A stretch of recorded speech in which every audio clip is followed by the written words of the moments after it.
guys, it's your boy Jorrun Comedy. Woohoo! Guess who just came back?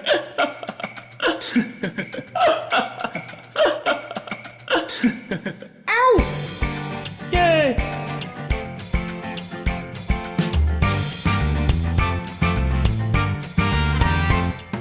Hey guys, it's your boy Jorrun Comedy. Spreading that positivity out there. It's your boy Jorrun. What a dumbass name that is, you know? I do it all for you. All of this is for you. It's not about me. If you were tired of your girlfriend, but you still pray, you can send her to me. Ow! Yay! I'm so funny. Mwah! Guys. I went from 0 subscribers to 0 subscribers pretty much overnight. It's a real milestone. I turned real life events and people into fairy tales. So, bomb drop. I'm gonna make a movie. How cool is that, right? Bomb drop. I'm still a virgin at this advanced stage. That's me. Because my standards are so high. Woohoo! Yay! Ow! How about stealing bread?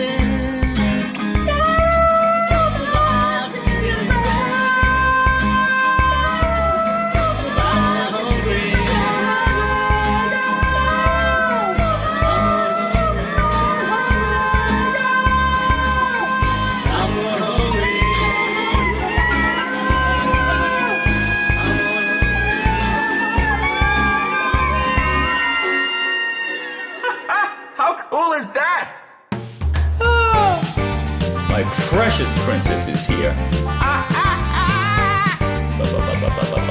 Mwah! Where is she gone? Hey guys, it's your boy Jorrun Comedy. Spreading that positivity out there. It's your boy Jorrun. What a dumbass name that is, you know? If you were tired of your girlfriend, but you still pray, you can send her to me. Ow! Yay! I'm so funny. Mwah! Guys. I went from 0 subscribers to 0 subscribers pretty much overnight. It's a real milestone. I do music, I do original sketches, I do a bunch of stuff, and I will do a bunch more. Ow! Okay, so that's the video. Yay! I look forward to all the support I will be getting from all you guys. Ow! I might need to get a lawyer.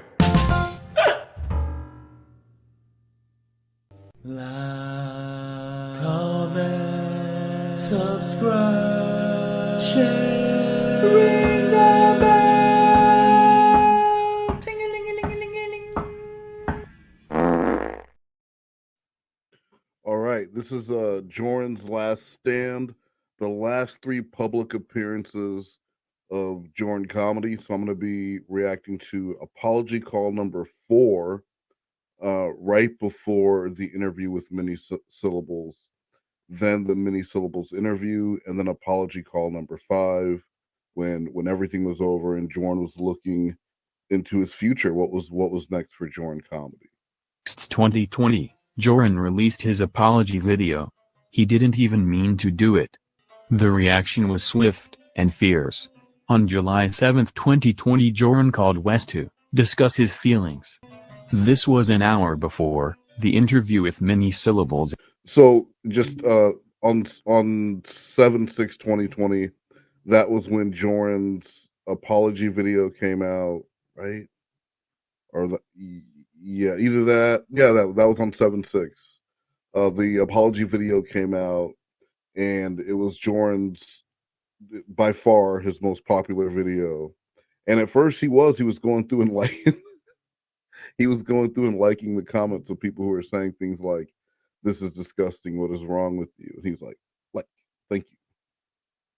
The date was July 7, 2020. The time was 12:30 p.m. You, with everything that's happened since last night, what's going on in your head right now? Very nervous about the interview. Mm-hmm. I've done everything I can physically and mentally to keep myself calm. Okay. What do you mean? I'm not running away, which is something. What did you do physically? I did a little exercise. I did a little meditation. I smoked a little CBD. Oh, okay. What kind of exercise did you do, just out of curiosity? push-ups. Oh, all right. That's good. I always remember the push-ups and the CBD, but why do I forget the meditation? That's how Jordan spent the morning. He spent the morning meditating, doing push-ups, and smoking CBD to get ready for his completely unnecessary. This man went from an apology video, that I mean, that's it. That was he might as well just left as soon as he posted it, and then was going to follow it up the next day with a sit down interview. I find if I exercise, if I fatigue myself a little bit physically, it helps me with anxiety and stuff like that. No, that's good to hear. So were you around when the video debuted, or did you just set it to debut and kind of forget about it? And have you looked at the video? What are your thoughts? I have not looked at any comments. Okay. I've completely isolated myself from anyone online up until about half an hour. So with all the work I had done getting that apology ready and everything that went into that, I actually fell asleep and missed the premiere of it. So I didn't get to see, because I told him to premiere it, and I think I told him to have chat open, but I didn't even get to see any of that. I passed out because it was just a lot. Okay. And have you got a lot of messages? Last I saw, notification was at least 20. Wow. So it's a lot, but I'm like, I need to be in the right frame of mind for this interview, because right now the interview is the most important thing, and I don't want to be in any sort of negative headspace where I can't do my best for that. Yeah. Well, let's after the interview, let's talk about it, because there were some comments made. And I know you don't want to read everything, but there were some comments made from some people that you may want to address. So let's do that after your interview. I agree. You should be in the right headspace. You did some push-ups. You smoked some CBD. Did you eat a good breakfast? Or I guess it's lunchtime there, huh? Yeah. I haven't eaten the last 2 days, but don't look at that drastically, because I fasted in the past, so it's a lot easier. Anyone who has seen a picture of Jordan lately knows that this man has not fasted in a very long time. And that's not, I'm just being honest. For me than other people. Okay. Well, that's good. You should maybe do some content about fasting at some point. I bet people would be really interested in that. Yeah, that's a great idea. Mm-hmm. All right, so this interview, what kind of questions are you anticipating being asked? What are the questions that make you nervous, I guess, would be the best question, and then let's work backwards from there.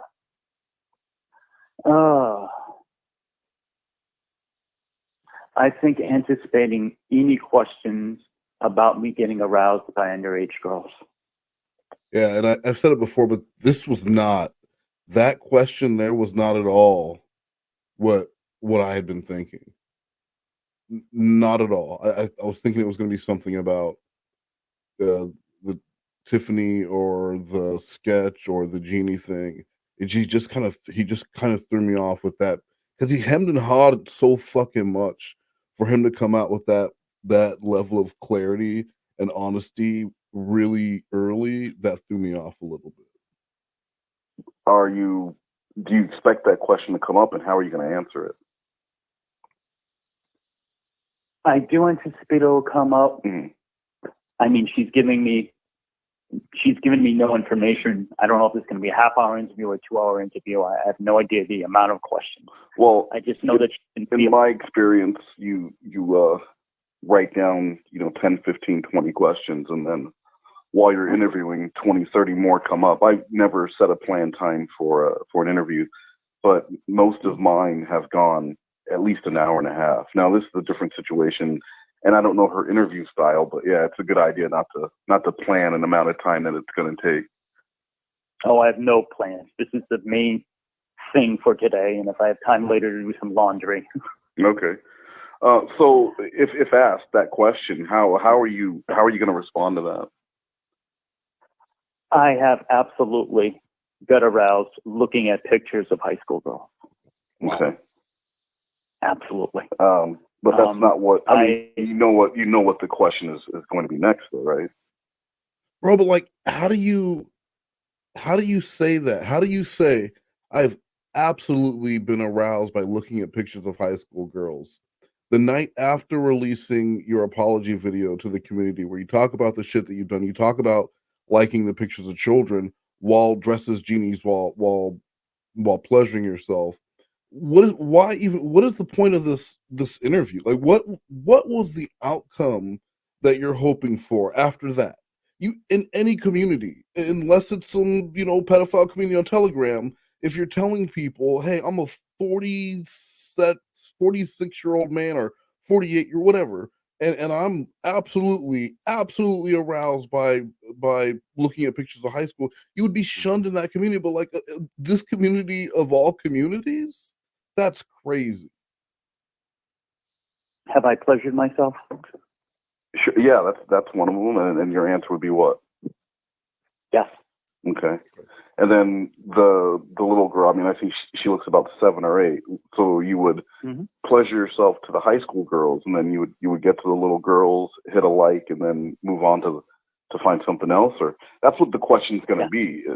So, but like, why? Let's do the mock interview here. Why would you take the time? Why would you even like something like that while in a state of arousal?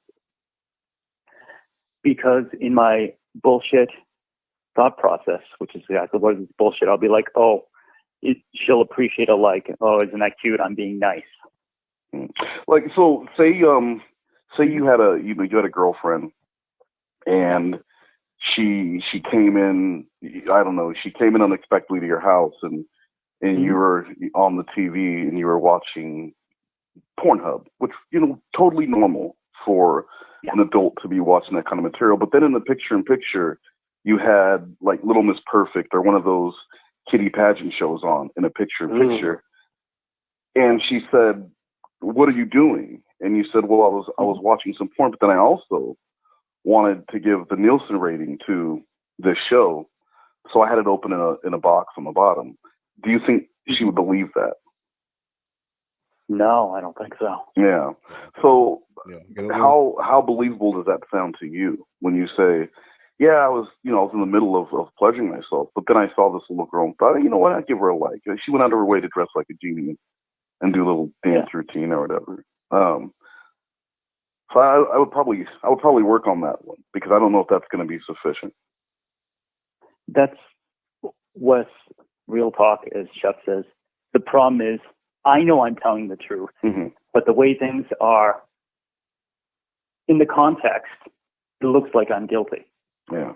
And it sounds like, from your own words and from your own admissions, that you're guilty. And another thing, I don't know if it ever came up or not, but so this, I mean, obviously this was supposed to be a pre-interview. It was to get Jorrun ready for his interview with Minnie Silver, but I really just wanted like my own quick interview with them. And I got with Minnie beforehand to make sure that she wasn't going to, I saw what questions she was going to ask him. So I knew not to ask him. He really couldn't prepare because I didn't ask him one thing that she ended up asking him during her interview. So it was really just like 2 hours, 2 hours of unnecessary interviews the day after exposing himself as the person who he is.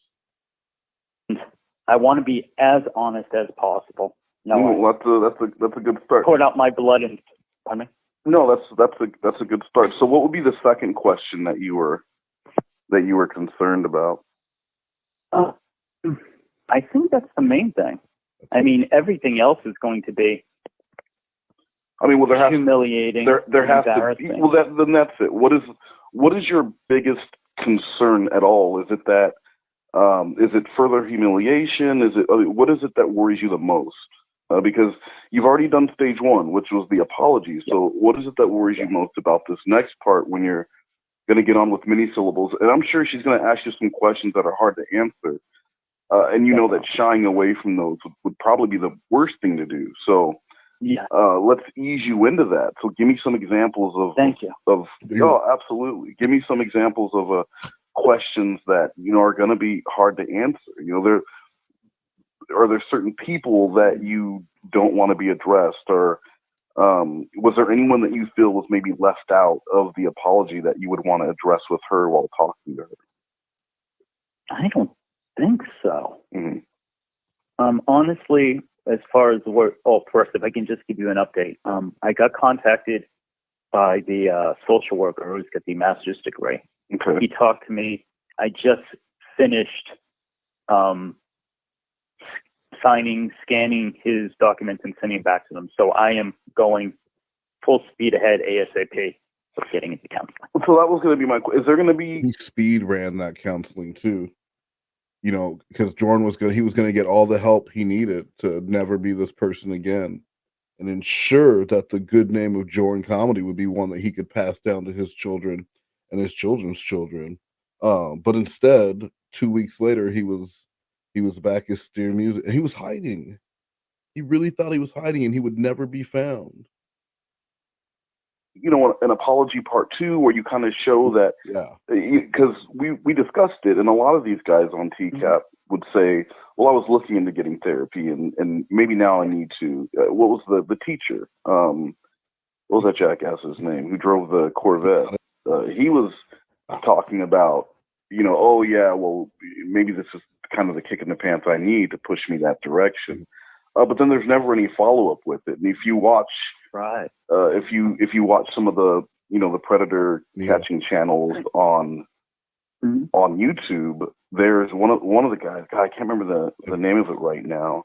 The dude's name is Neo, but he offers. He said, like, you want me to take your video down? Contact me. He gives them all information on how they can seek help in their area, and he says, contact me after. And show me proof that you're, you know, trying to get help and you're taking this seriously, and I'll take the video down.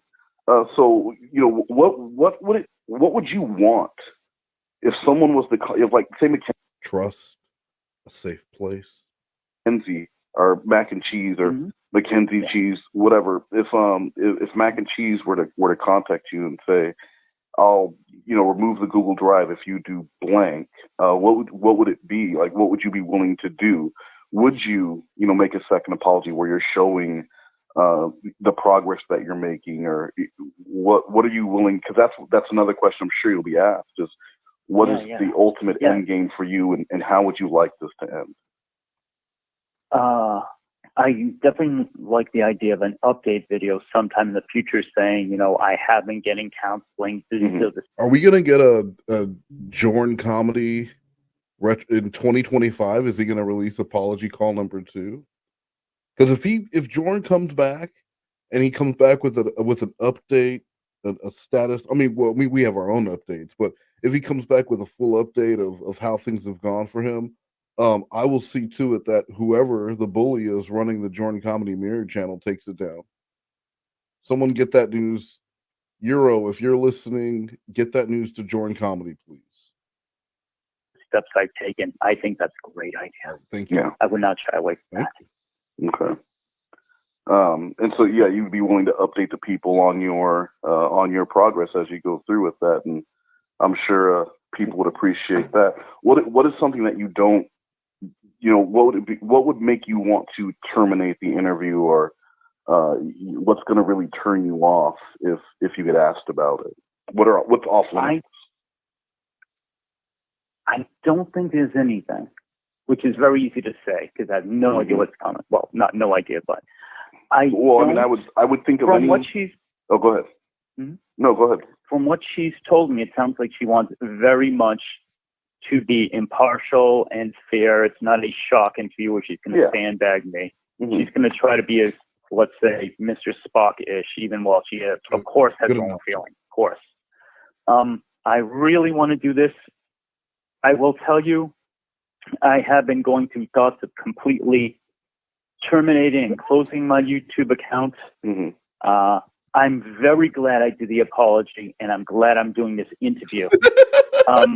What happens after that, I would wish that it never gets talked about again, but that's not super realistic. Where do you buy this strength optimism?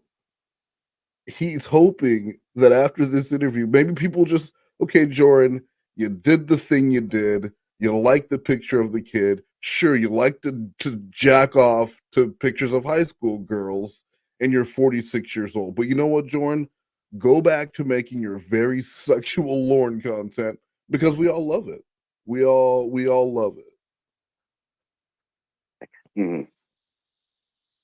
So if she asks you, I would hope that people either leave me completely in my life Yeah. and hate me, or reach out in a practical way. Mhm. But if she asked you a not for this hypothetical, people.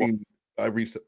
Forget it. if she asked you a hypothetical, like, what would you be willing to do to make this all go away and never be spoken about again? Do you have an answer prepared for that? Because people love asking Oh, I absolutely hypotheticals. don't. Oh yeah, I absolutely you don't. gotta get those hypotheticals. That's almost like being asked, where do you see yourself in 5 years at a job interview? You've got to have the hypotheticals ready. So let's test that one. I'm many syllables. Jorrun, what would you be willing to give in order to make this all go away? If you could snap your fingers, and for lack of a better term, make a wish and make it all disappear, what would you be willing to do? I haven't thought of that. The main thing I've thought about is counseling, so I can change myself. This man prides himself on being an improv master, and I've asked him the same question 2 times. He can't come up with anything. Not even some bullshit. Just come up with something. So in future, I treat everybody the way they should be treated. Mm-hmm. Basic human decency. Yeah, that's not really an answer to the question. That sounds kind of like a I candy. don't have an answer. Well, that's why we're doing really this, don't know. Jorrun. That's why we're doing this, so you can come up with an answer. Like, what would you be, if that question is asked, you can't say, well, I'm going to counseling. It really does sound like a canned answer. I haven't thought that far into the future, Wes. I All right, absolutely well, Jorrun, I haven't thought past today. Yeah, that's why we're doing this right now. I'm trying to help you out here. So, if she asks you that question, what would your answer be? Because just going to counseling isn't going to make it go away, and any of those other things. I know you mentioned, not wanting to get rid of your YouTube channel, and that's understandable. What is your plan with that? What if that was the hypothetical, Jorrun? Would you, if you knew that deleting your channel would make this all go away, would you do it? Your answer would be what? Absolutely. Yes, absolutely. And deleting all and never having another channel, getting rid of the music channel, just completely being gone from YouTube. Jorrun, would you trade that for making this all go away? That would suck incredibly. I would hate to do it, but I'd do it. Okay, then let's practice another question. Okay, about this one, Jorrun, why would you think after the things that you've done that you would be able to come back to a community that actively trolls and hates on people who sexualize children? Hang up, Jorrun. Hang up. I don't think. You don't think? I don't. What does that mean? Pardon Like me. a statement, or? No. It is. You already know me. I don't. But I don't think that they should want me around or welcome me with open arms. Mm-hmm. Jorrun, you just answered your own. Then why are you doing this? You don't think anyone should welcome you back. You don't think anyone should want you around. Yet you've just done it. You just did an apology video, and now you're doing an interview. Why do this if you yourself don't expect people to want you back? Don't expect them to want you around. Why even do this? I haven't. I also want to say I'm really disappointed that between both me and Minnie, neither of us bothered to ask this man why genies. It's like the most interest. I want to know why, when, how genies, because it's such an obscure fetish. I'd never heard of it before. I know there's other people out there because when you went to that little perverted genie cartoon that he would touch himself to, there were lots of other weirdos who would wait because it released like once a month at midnight, and Jorrun would often be the first person there to comment on it, but sometimes there would be other people who'd beat him to it. And they would say things like, "Ooh, look at her outfit," or "Oh, just look at that open mouth. It's a cartoon. It is ink. It is ink on paper." And they are just drooling over this fucking genie. Proved myself to have the right integrity. I have no problem with people who dislike me for the good reasons I've given them to, not trust me. Okay. All right. And I don't want to take too much of your time because I know you guys are supposed to get on the phone in 10 minutes here. But another question that may come up is, now that there are comparisons being made between you and Lauren Armstrong, what are your thoughts on that? And again, I was acting as many syllables when asking that question. Wow, I actually have an answer for that one. Oh, perfect. Let's hear it. My answer is I want to be as unlike Lauren Armstrong as humanly possible. Yeah. Well, let me interrupt you there. Lauren wants to be unlike Lauren Armstrong as well. No one wants to be that. Correct. So I would work on that intro a little bit, because saying you don't want, Lauren doesn't want to be a liar. He just needs to figure out why. Lauren doesn't want to be a lot of things. He just needs he doesn't want to smoke. He just needs to blah blah blah. So I would work on that opening a little bit. But yeah, continue. So let's ask the question again. And again, I'm many syllables. Jorrun, now that comparisons are being made between you and Lauren Armstrong, what are your thoughts on that? Looking back at your old content, of course, what are your thoughts on that now? I think there were times where I was way too close to thinking and acting like Lauren. Mm-hmm. And I want to do my very best to change and get counseling, and most importantly, not run away from responsibility and to take blame, stuff that Lauren has never done. That's the best. Well, he did none of those things. Jorrun did none of those things. Took down his music channel 3 days after promising that his apology video wouldn't come down. First, he took down all content off of Jorrun Comedy except for the apology video. Then he took down Jorrun Comedy altogether and was just focusing on his music channel. The day after the mini view, he released a song about making love all night long and all that other shit on his music channel. And then his music channel started to get attacked with comments. And so then he took that down and was supposedly completely done with YouTube. But I mean, we all know what happened with this. So all that, he's going to take responsibility. He's going to, unlike Lauren, he's going to, it's just funny how they all do the same thing. The conversation is like a conversation that the TCAP predators had, where they act like they're confused, they don't know what's going on, then they admit to things, then they slowly admit to more things, they promise they're going to go and get this help, and then it just doesn't happen. They don't want to get help. He doesn't really think there's anything wrong with them. That's the way I know of to not be like Lauren, is to admit there's a problem, to face it head on, take responsibility, and do the hard work to change.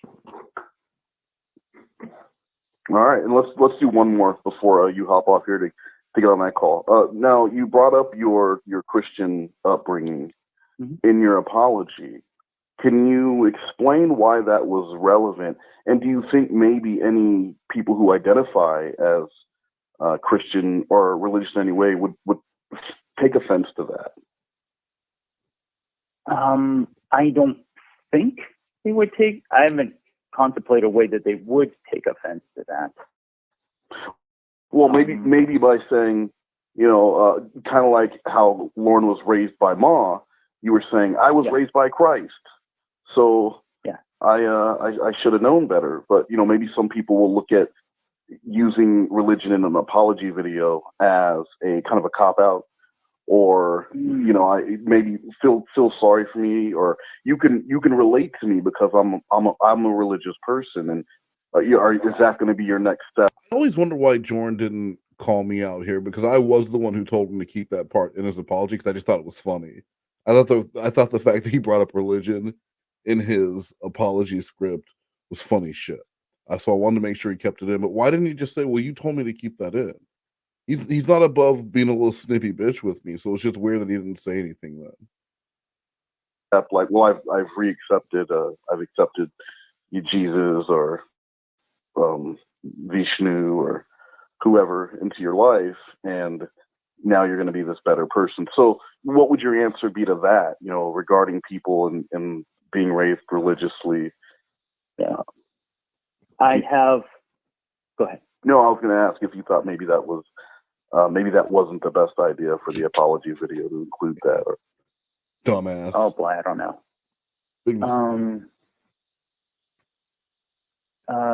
I don't know. I do dislike people who name check Jesus or anyone else. It's like, see, I'm because obviously the predator is like, no, I could not have done this. I worship blah blah blah. Yeah. But I just wanted to give people You just did that. my background and how I was taught. Mm-hmm. And I was foolish to ignore the great advice I was given.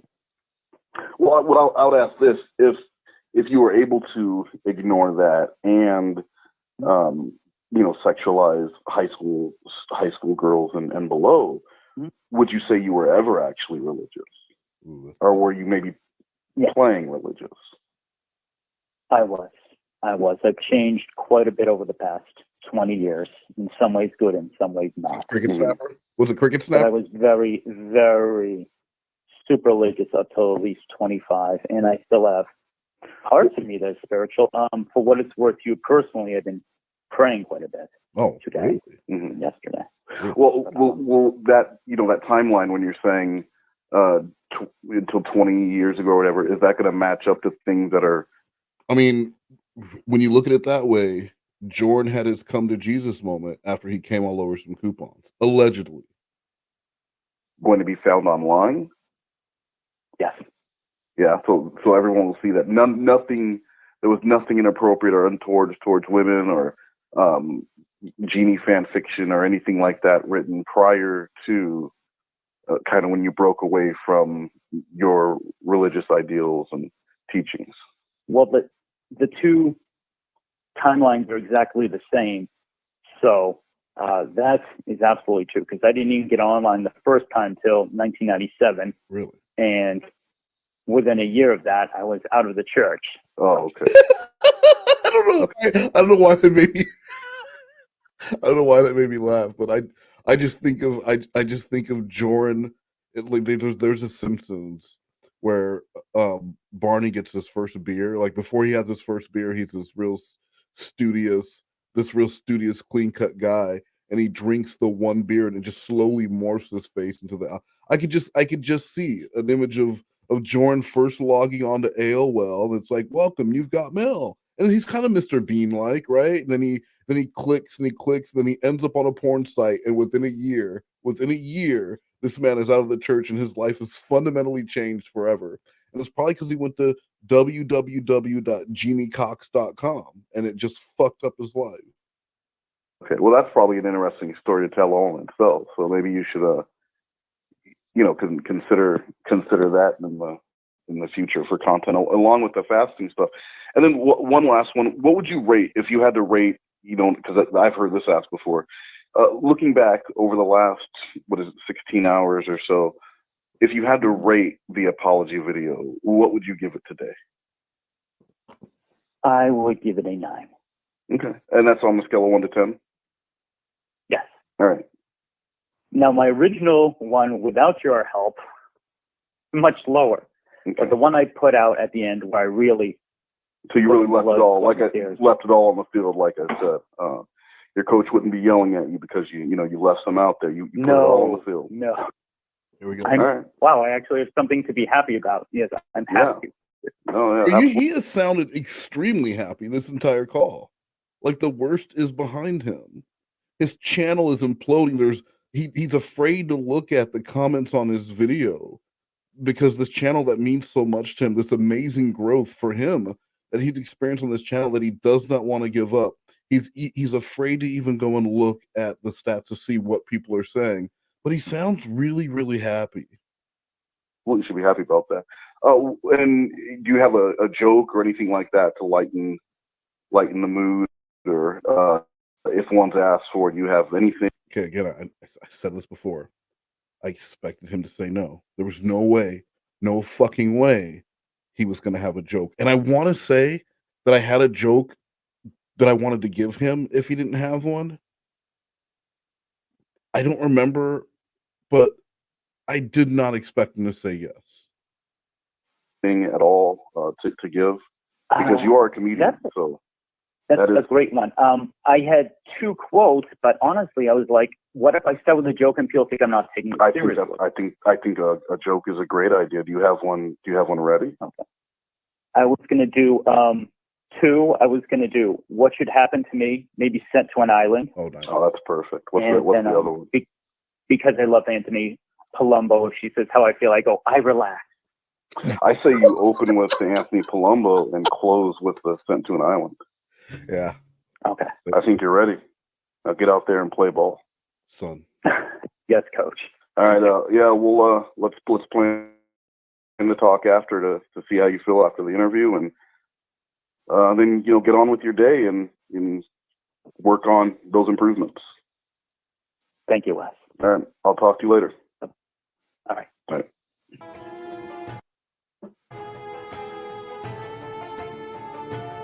And that was that. That was Jorrun in the green room with his manager. He didn't think he could play live. He didn't think he could play in front of such a large studio, in front of such a large crowd away from home. And I shook him. I got in his face like the Colonel, and I said, Jorrun Lawrence Comedy, you are going to get out there and you're going to rock the goddamn Apollo. And just like Buddy Holly, Jorrun went out and he rocked the Apollo, and the rest is history.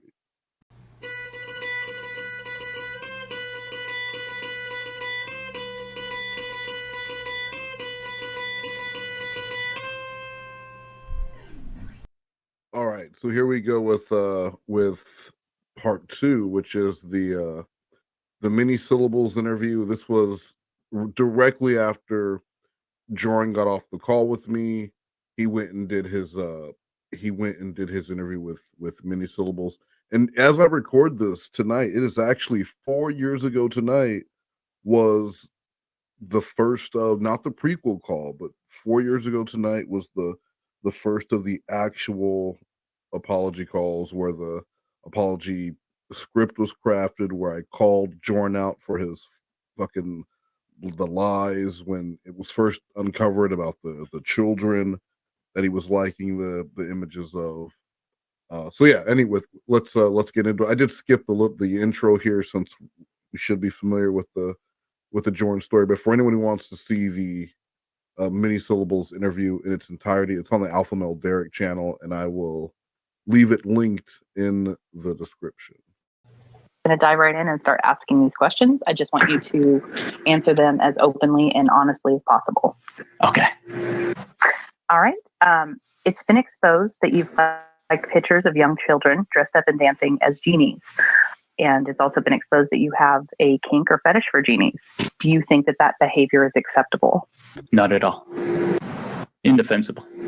Did you think it was acceptable when you were doing it?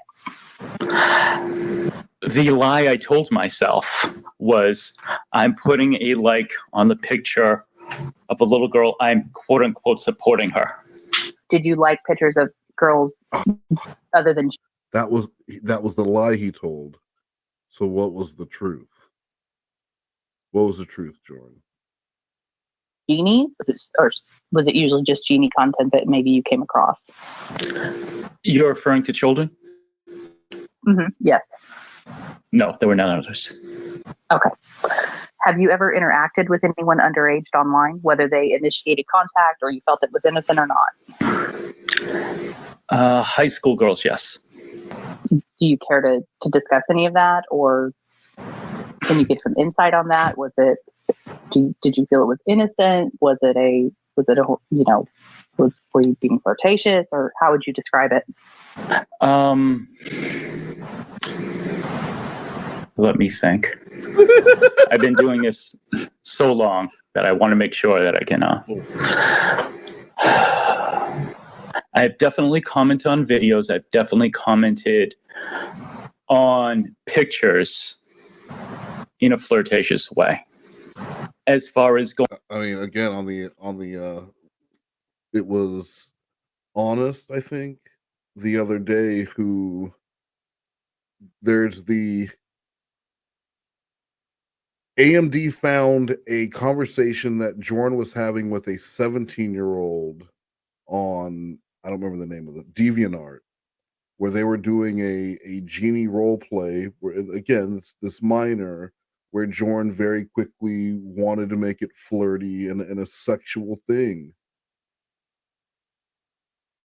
going any farther than that, I have not.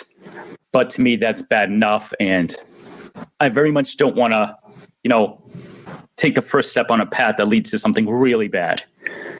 And Sure. I think my foot is already on that path by Right. me even doing that. Of course. So Probably. are you saying have there ever been any private conversations with these high school age girls, or has Yeah. there ever been back and forth in those comments, or has it mostly been you making a singular comment and not getting a response? It's mostly been singular comments. Yeah, but what about the ones that weren't singular comments, Jordan? Like the full ass conversation that was found, and he tried to delete. He did go and try and delete things, but DeviantArt, it didn't delete. But he tried. He did. He tried to go and clear his trail so that none of this shit could be found. But when you spend your life sexualizing women on the internet and just being creepy everywhere, you forget the places that you were a creep. Has there ever been any kind of private conversation with someone who was underage? In my 20s, yes. Was that a frequent thing? Did you feel it was wrong at the time, or was it more so, I feel like we're close in age and maturity level, or do you want to elaborate on that at all? I definitely felt like we were close maturity-wise. He was at least 40 and the girl was 17. Just another reminder. And it was very much like the Kayla thing. He didn't. How would he know this girl's maturity? There was nothing. Just immediately into genie role play. You're my genie. I want wishes. I want unlimited wishes. Okay. Are you sexually attracted to, or have you ever been sexually aroused by children? No. Not even when they're in, the genie costume. And I'm asking that just because, that is a very specific, a lot of times with kinks and fetishes, it's more so around the object than it is the person. And so if you were viewing children who are dressed up in these genie outfits, it would be reasonable for someone to assume that you would be sexually aroused by that. So are you saying you were never sexually aroused by any of the pictures of the children? Correct. Okay. Why did you like those pictures? I consider a high school kid a child. They're children. They're stupid as shit. They're children. My kid's gonna be a senior in high school. He's a fucking kid. He's an idiot. He's a kid. How can he go from that honesty with me? Have I been aroused looking at pictures of high school girls? Absolutely, yes. Have I touched myself? Yes. And then here he is right after. No. You said it was the lie you told yourself was that you were supporting them. Yeah. Do you think that it was anything beyond that? Do you think that it is your genie fetish so overwhelming that you're drawn to that, even whether it's a child or not? Gotcha. I would be scrolling through Instagram, searching specifically for that. And when it was women, I would absolutely say something inappropriate. And never with children. Did you ever feel anything inappropriate with the children, whether you acted on it or said anything or not? No.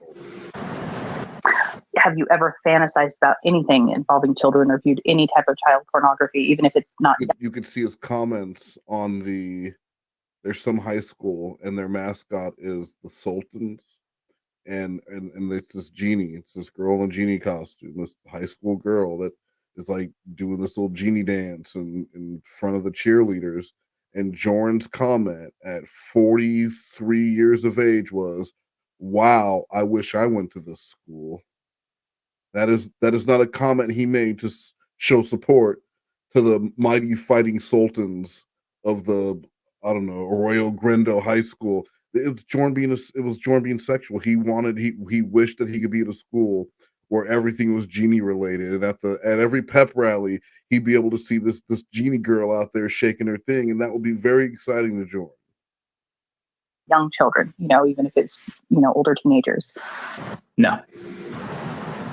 If you had to guess, how many photos of underage girls do you think that you've liked or commented on, inappropriately or otherwise?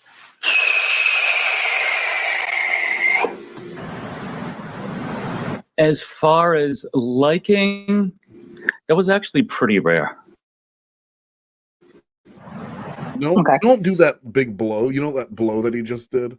That's what you do when that blow that you do is when someone asks you, how many times have you gone fishing? And you've gone so many times. You have to blow just to think, just to round up this number that you're about to have to come up with. That's not something you do where it's so minimal that you can't even think of it. How many times, you name the amount of times you've gone to Magic Mountain, I don't know, 2 or 3. But if they're like, how many times have you gone to your best friend's house in the last 10 years? You're like, wow, you know what? And then you have to think about it. That he gave himself away with that. But also irritates me listening to these back to back. It irritates me that he immediately left that call lying that he had never been attracted to a high school, and he just agreed to her right here. Even older teenagers, no, never. Have you ever saved photos of underage girls? Absolutely. At all? And even not just underage girls, have you ever saved photos of people who didn't know that you were saving their photos? Yes. Have you deleted all of those at this point? Everything is gone. Completely from your hard drive? No, there's no record of it whatsoever. You can't access it anymore. Nothing whatsoever on my hard drive. When you saved those pictures of people without their knowledge, did you feel like you were violating them in any way? I didn't. At the time, I absolutely did not. Do you feel now that you were? Yes, absolutely. Do you believe that you respect women? Not enough. Not enough. I've had this dichotomy in my head where I'm a good person because I have female friends, because I'm good to them. But it's been a very split in my mentality where I'd be like, it's okay for me to quote unquote flirt, which wasn't flirting at all. It was sexual harassment. Mm-hmm. But would you say, do you feel respect for women? I understand that your actions certainly contradict that, but do you feel that you respect women in general? Like, do you feel that you have feelings of respect towards women? Yes, because, absolutely. And I'll just point this out because I'm sure someone else may hear this. When I asked you about if you respect women, you said, well, I feel like I kind of lied to myself and said I did because of, and you're talking about you. You're not talking about how you feel about women. Gotcha. So do you feel that you respect women in general? You see, Minnie, I was raised by mom. I definitely believe that they're equal. I've expressed in the past admiration from certain people, for certain people in the community, and quite a bit in my real life. Genuine admiration. Sure. Do you think that all women, do you view them solely? Some of my best friends are black. I have co-workers who are black who will tell you I am not a racist person. Sex objects? No. Okay. Have you ever had conversations with women that weren't sexually charged, or is there always some level of flirtation there? I have definitely had conversations with women that were not sexually charged. Would you say those are frequent or few and far between? Few and far between. In general, and again, this is me explaining and not excusing my mentality. But in my mind, oh, she's married. I don't do that. Oh, she's in a serious relationship. Oh, I don't do that. Again, screenshots of him talking to a girl who at the time, and she was in the community, was 19 years old. Jorrun was 46 years old. She let it be known that she was in a serious relationship. And Jorrun would make lots of comments asking her, did she have big hoop earrings? Did she ever do high pony? Now, no one knew what these things were attached to, but do you wear big hoop earrings? Do you ever do high ponytails? If it wasn't for that boyfriend of yours, things like that. This girl's 19 years old, and made it clear. And so no, Jorrun didn't back off. He didn't give a shit if he thought he could make you into his genie, even if it was just in his mind. He was going to do. Bad. Have you ever been called out or confronted for inappropriate behavior with women before? In person, no. Online, I definitely had women call me out for comments I've made about them. Sure. Do you want to elaborate on any of that? No, thank you. I've You want to give definitely an example? Or? I've had times on Instagram where I've said something sexually suggestive, and a woman is just like, "Don't treat me like a piece of meat," or Right. called me a name that I deserved, and in general, express repulsion by my Sure. words and actions. Sure. Has it ever gone beyond that, or mostly just direct responses to something you've said and it doesn't go any further than that? I don't know. Here's the problem. I don't know why Jorrun wasted all this time with these explanations when really there's only one explanation for why this was happening. Because when you're the alpha male, everyone wants to take you down, children. He's an alpha male. Girl, it's just alpha male things. Correct. Yeah, just direct responses. Okay. Have you had successful relationships and friendships with women in the past? Yes, many times. Do you find that communication is sometimes an issue with you and women? No. Have you ever had the police involved because of your behavior with women or any issues at work? No. Okay. How did you find out about the TCAP community? I was. You want a long answer or a short answer on that one? Short answer, please. Whatever is the truth. Okay. Hearing him tell his origin story is like how some people feel about hearing Lauren sing. I get so fucking tired, and he loves telling it. This is a brief reprieve in an uncomfortable interview for Jorrun to talk about himself and how he found. Who gives a shit? Wouldn't you wonder, like, why is this important? You know what? I'd like to move on. I don't think that's relevant. I'd really like to talk about how I'm not going to be a creep anymore and why I'm sorry for what I did. Can we move on? Originally found the channel called Down the Rabbit Hole, which got me into Chris Chan. And from there, I started researching Chris Chan. I found Bass Shaman. I had never watched the original To Catch a Predator. I didn't have a TV at the time. I had heard about the show. I saw Bass Shaman's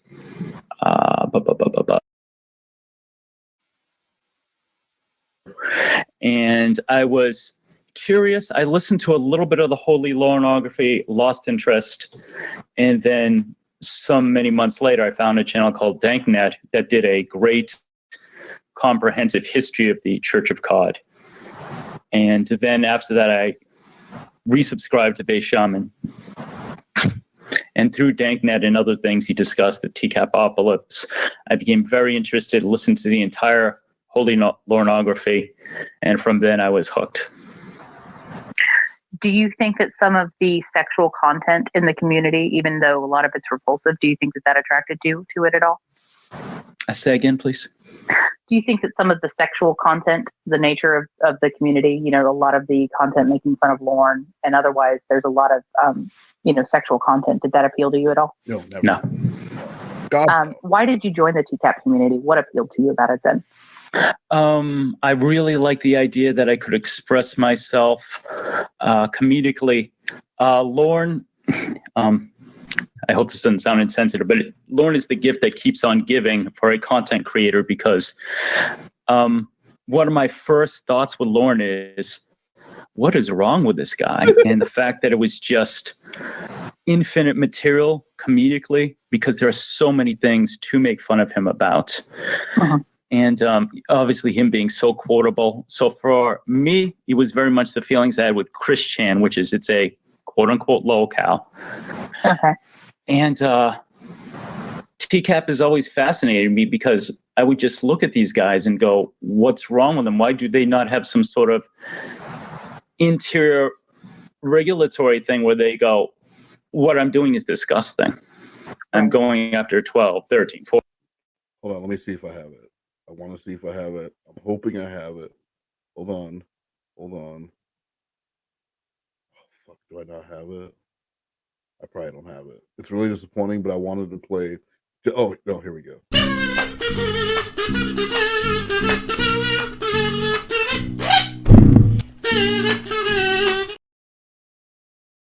I mean, Jorrun, are you hearing? Jorrun, are you? Hello, Jorrun, are you hearing yourself? 14, whatever age girls. And it's always been the psychological part that's fascinated me with is like and yes, some of them are obviously hilarious in their ineptitude, the way they dress, whatever. There's absolutely that. But there's been a lot of what's wrong with these guys, and that's just drawn me. Sure. Do you recognize that a lot of your behavior has been extremely similar to Lorne and these people? Yes. I have, pardon me. No, go ahead, please. In the past couple days, when I really looked at the Google Drive and the contents and I saw everything I had done over the years in such a wide variety, my first thought is, oh my God, this is way too Lorne-like. And what's helped me in general as a person, as I think it helps everyone, is being able to look at someone who is the best example of what not to be in a human being. And I don't want to even be slightly like him. And I was a lot more like him than I ever wanted to be. Sure. There were a lot of parallels there. And do you think that maybe your hatred of Lorne might actually be because there are things that he reminds you of yourself, things that you don't like about yourself? I would say no. As I said before, and I'll say again, I was very much excusing my behavior, thinking it wasn't a problem, making bullshit excuses for my behavior. Sure. Complete bullshit. Did you view the TCAP community as an appropriate place to target women for your own sexual gratification or flirtation? I have always been a flirtatious person, and I absolutely started right away flirting with members of the community. Sure. Did you feel that was appropriate? Again, going back to my mentality is if they flirt back, it's okay. Now I say, wait a minute, if someone's not flirting back, they could be anything from angry, humiliated, worst of all, expecting some sort of retaliation from me. And I'm like, oh shit, this is not right at all. My thinking is fucked. So would you say then when you did it at the time, you felt that you didn't think it was inappropriate, but now you do? Yes. Okay. Can you describe your thought process when you took advantage of by having her unwittingly fulfill a kink fantasy role play for you? Okay. So I had written the sketch that she enjoyed, and she said, all right. Nope. That is a fucking lie. You told me you didn't have any scripts written. You told her you had 3 script ideas, and the one you were the most excited about was the genie sketch. That's what you said. Not that she saw it and enjoyed it. She didn't give a shit about that script. And when the video came out, I had never seen it. I had never fucking seen the video until all this went down, because Tiffany said, hey, do me a favor. It's really shitty. Please don't watch it. And back then I was like, oh, absolutely. Why would I? Now I would, if she said that, I would stop whatever I was doing and go watch the video. But then I was like, yeah, you know what, Tiffany, I'm going to do that for you. I'm not going to watch that video.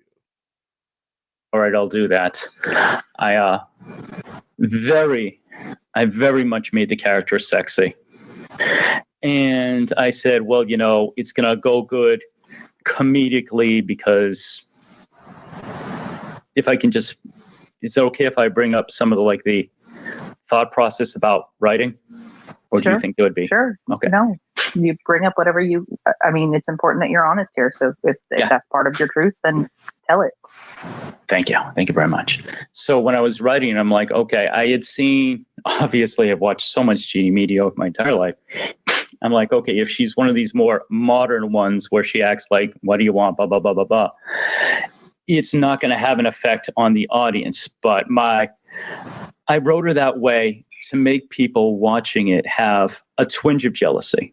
Because if people are emotionally involved in anything, especially comedy, they get more involved. So I'm like, she has to be written too good to be true. And so I wrote her as too good to be true, comedically. Did I make her sound ideal and ideal to me? Yes. Absolutely. Did I make her say things that were very sexy to me? Absolutely, yes. And she had no idea that what she was recording was stuff that I found arousing. She had no idea at any time. Right.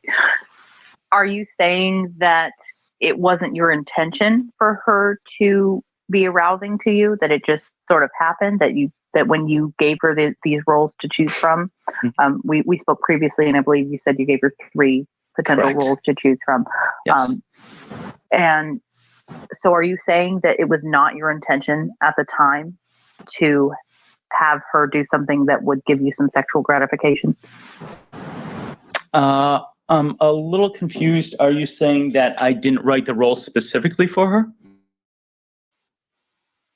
When I asked that question, you explained that, it was really more so about, the community would find it funny and you were trying to appeal to an audience. So it sort of sounded like you were saying that it was just coincidence that you had her fulfill this genie role.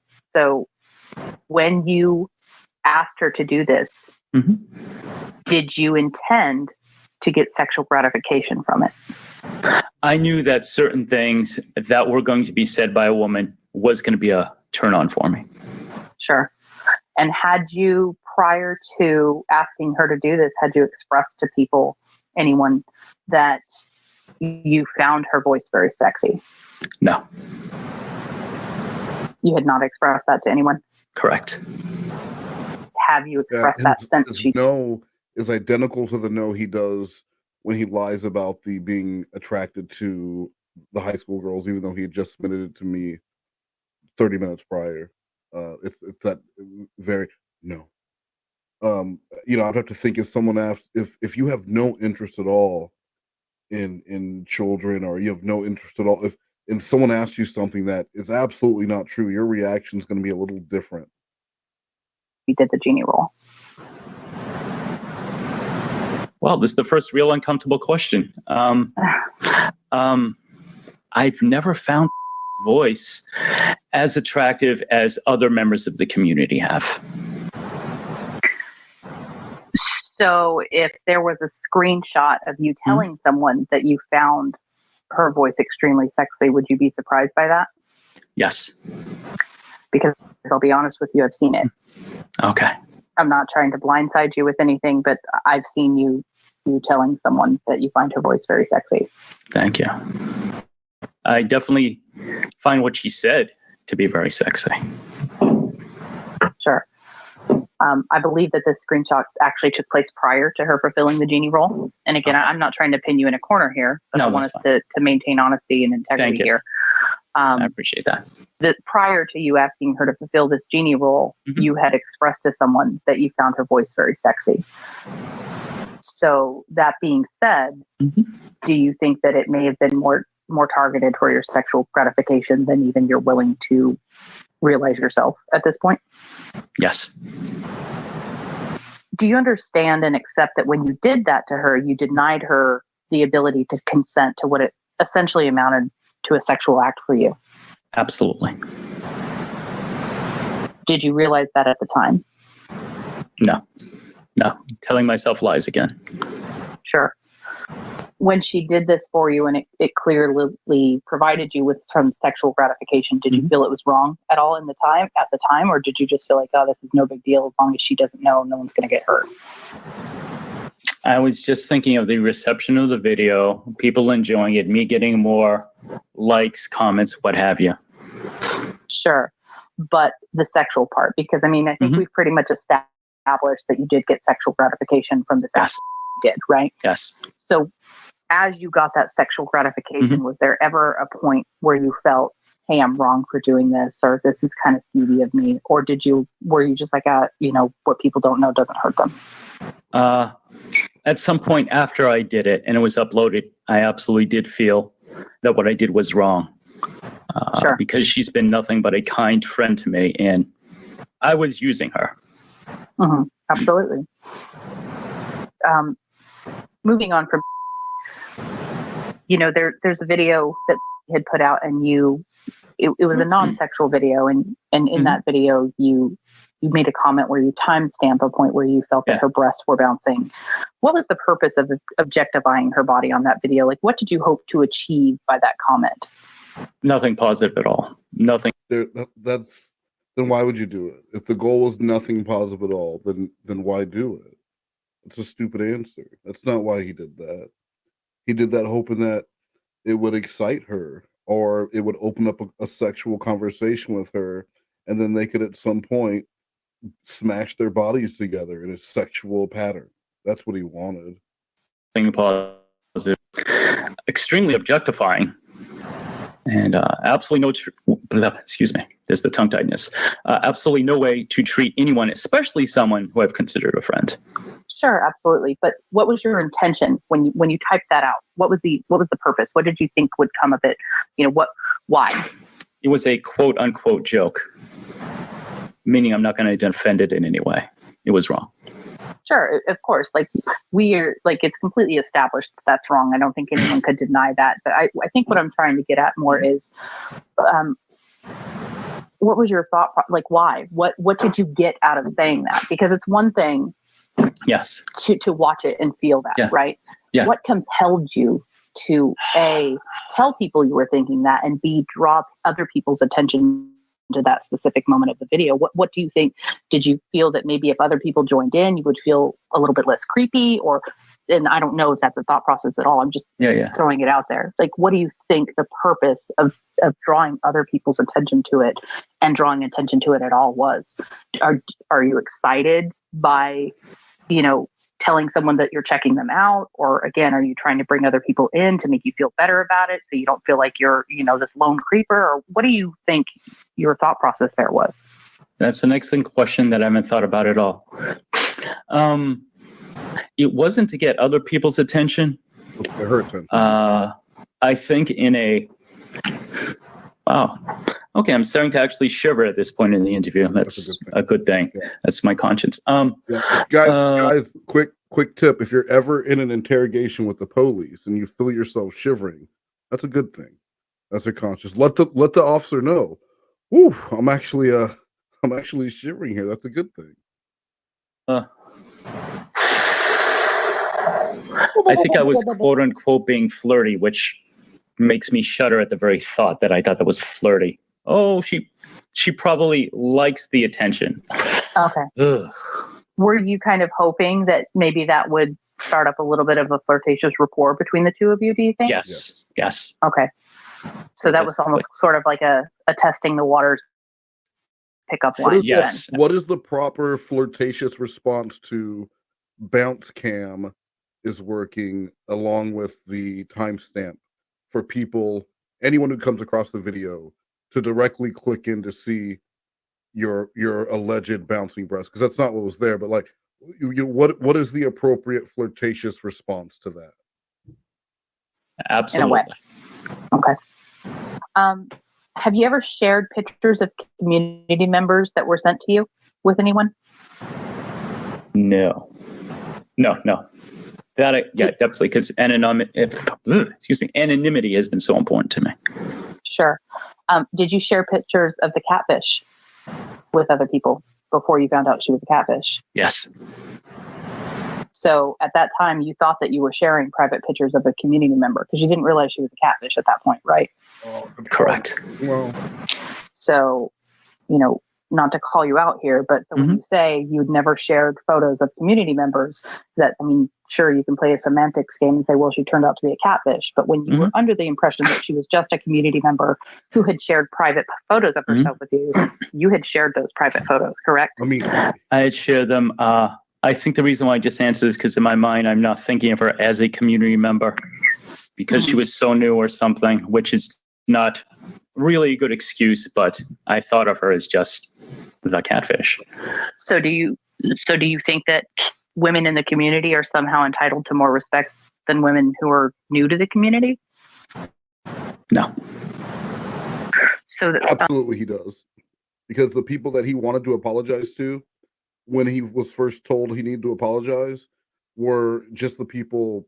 You know, he wanted to apologize to Clobber. He wanted to apologize to people that he didn't need to apologize to, but like the people who were actually there, Danny G, Chef, the people who were like who kicked it with Jorrun and they like did content with him and they knew he was a little cringe, but they didn't care that they were cool with Jorrun. He didn't apologize to any of them. He didn't think he forgot all about them. Any of the people who helped get that video taken down, the mac and cheese video taken down when it first went up, like he didn't apologize to not one of those people for the way he lied to them and told them that this was all bullshit, only for it to all be true and worse than it had originally been reported. Why did you share those photos of her? Bragging. I was in this competition with Westmost to see who would get the most chicks. Well, actually, the way I phrased it was whoever tags the hottest chick wins. And so that was really, I was just showing Wes that I'd surged ahead 6 hours after we set the competition. Just trying to beef up your bravado and look cool. Yeah. Okay. The reason I sort of asked that is because, it's not quiet that this community is supposed to kind of be a safe place. There's a lot of people who come to our community who have been victims of sexual trauma, or just in general. A lot of women feel comfortable talking openly here. That's kind of the nature of the community, and the safe space is created, not just for women, for men too, for everyone. Do you realize that you've ruined that for some people, and all just because you wanted some sexual gratification? Yes. What do you feel about that? My mentality, why it was okay, which it absolutely is not. My mentality is she started the conversation by immediately sending me a nude. No, that's not correct. That's not correct. The nudes came later. She sent me a picture. I'll share it with someone else, bragging, saying, "Hey, look, so-and-so, I have a groupie now, blah, blah, blah." I see. But in general, not just with the catfish, do you realize that a lot of your behavior has stripped away some of the security of the safe place for a lot of people? Yes. How does that make you feel now? Terrible. I was going to say let them down, but actually betrayal is a better word. Sure. Betrayed their trust. Yeah, definitely. You feel terrible now. When did you shift from feeling like this is fine and to feeling terrible? Be honest. I would say the most accurate moment to pinpoint was just as a little background. So I originally thought this was just the troll. Oh, it's the troll is now gone from being in my live stream to this, which was absolutely wrong. That's at least two different people. Okay. Because I say that because, this has been probably your whole life of you acting this way, right? And even after you were kind of confronted, you still sort of stuck to this, and you even, had people help defend you. So that I'm sort of leading into that and asking, when the shift, because, I'm sure there's a lot of people who are going to say, well, yeah, it's real easy after you're confronted and caught to say that you feel terrible about it. Why did it, The best thing I can tell you, my aha moment was when the contents of the drive was shared with me and I got to see everything and how many things there were over a number of years. It was just kind of like, as I said in the apology, all the walls I put in my head came down. I saw all my excuses and what I was doing to people, how I was treating them, and the enormity of it all hit me like a tidal wave. I'm like, oh shit, I'm bad. Yeah. I've been a complete asshole. Yeah. There was no running from that.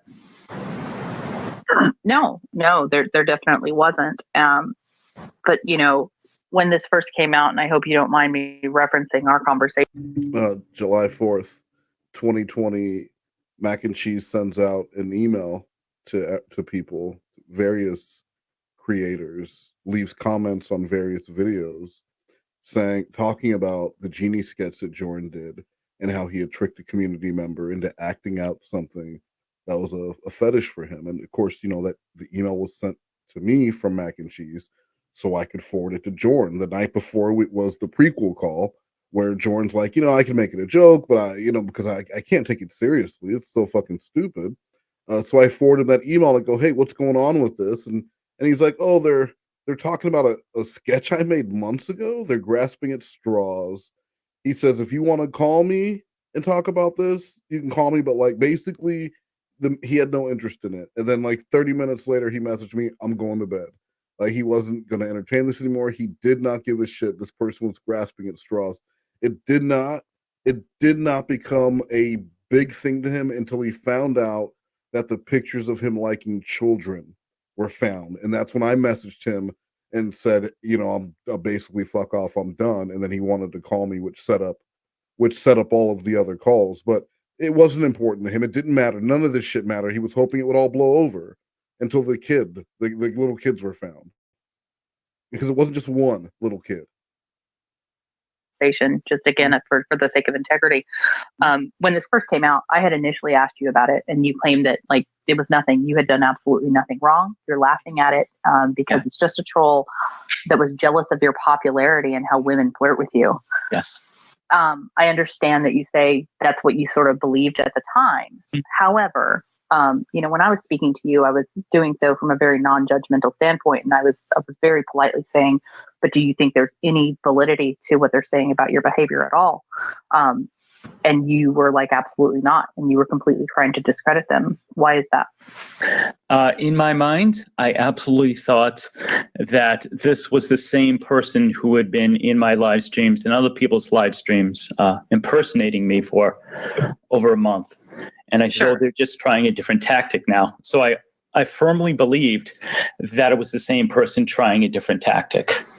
Sure, that's understandable. But, if Charlie Manson says that I kick puppies, and that's still a true statement, it doesn't change the fact that I kick puppies, right? So I understand that you believed it was someone that was just trolling you and jealous of you. But what I'm asking is if you knew that some of what they were saying about your behavior was true, and there were people asking you, hey, is any of this true?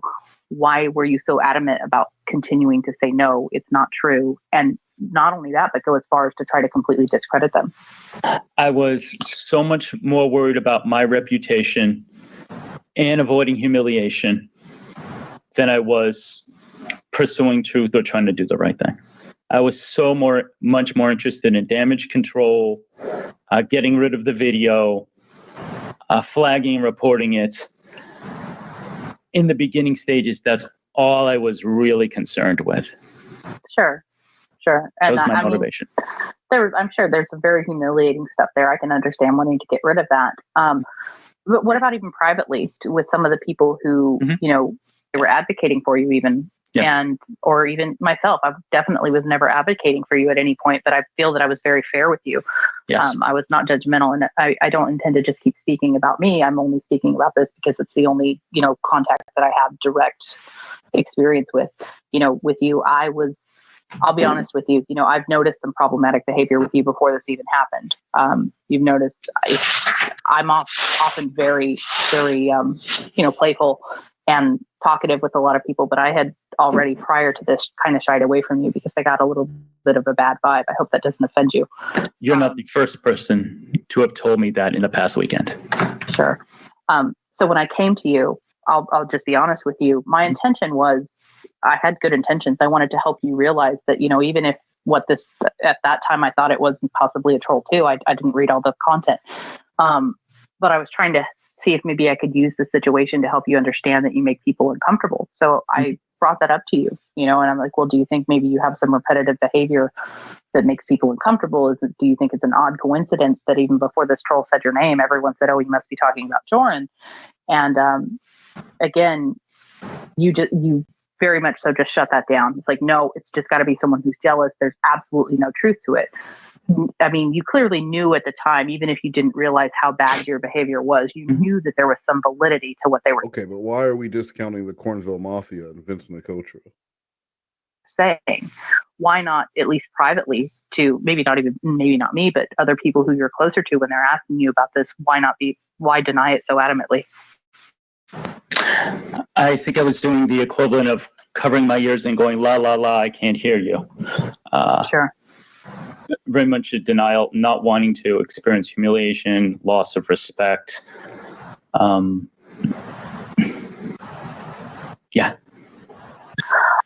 I mean, I guess I can understand that, and I'm sure other people can too, but why would you allow other people to come to your defense then? Why wouldn't you say, even if you didn't want to fully admit it, why wouldn't you just say, hey, I've got this, let me handle this, don't bring yourself into this? Because, I remember even you telling me something along the lines of, I'm not going to let this troll win because too many people have reached out and they have my back, and, I'm not going to let them down. You acted like you had some kind of obligation to them as your fans, is I believe what you said. So why on earth would you allow innocent people to come to your defense, knowing that at least even if you're not fully accepting at the time that your behavior was terrible, you knew some of it was true at the very least. Why would you allow innocent people to jump in and run to your defense and even help get the videos taken down? The first day after the whistleblower revealed him or herself, I knew there was a video. I did not watch it. I got 10 seconds. I think on a subconscious level, I'm like this. I was just running and hiding from it. So I was talking to my friends. I'm like, okay, it's the troll. I'm sure it's the same troll. Cranking up to the next level. Please report. And that was my only thought process. Later on, when I actually started thinking, I was just like, wait a minute, there's things that absolutely don't add up. That means this is a different person. Sure. I guess where I get a little confused, and I'm sure other people would have that same question too, is again, even if you're in unless you were just in complete denial and you really thought you never had done anything wrong ever, it doesn't. I'm asking, why would you allow people to rush to your defense, knowing that there was at least a shred of validity to what was being said? I would say it was complete denial. And it really was like a switch was flipped when I saw that drive. And I'm like, oh, this is real. What I've done is real. No. Not what I've done is real. Oh, this is real. They found a lot of shit. That's it. Like, this is 58 minutes of bullshit. Just admit that you saw that they had a lot of shit on you and it looked really fucking bad.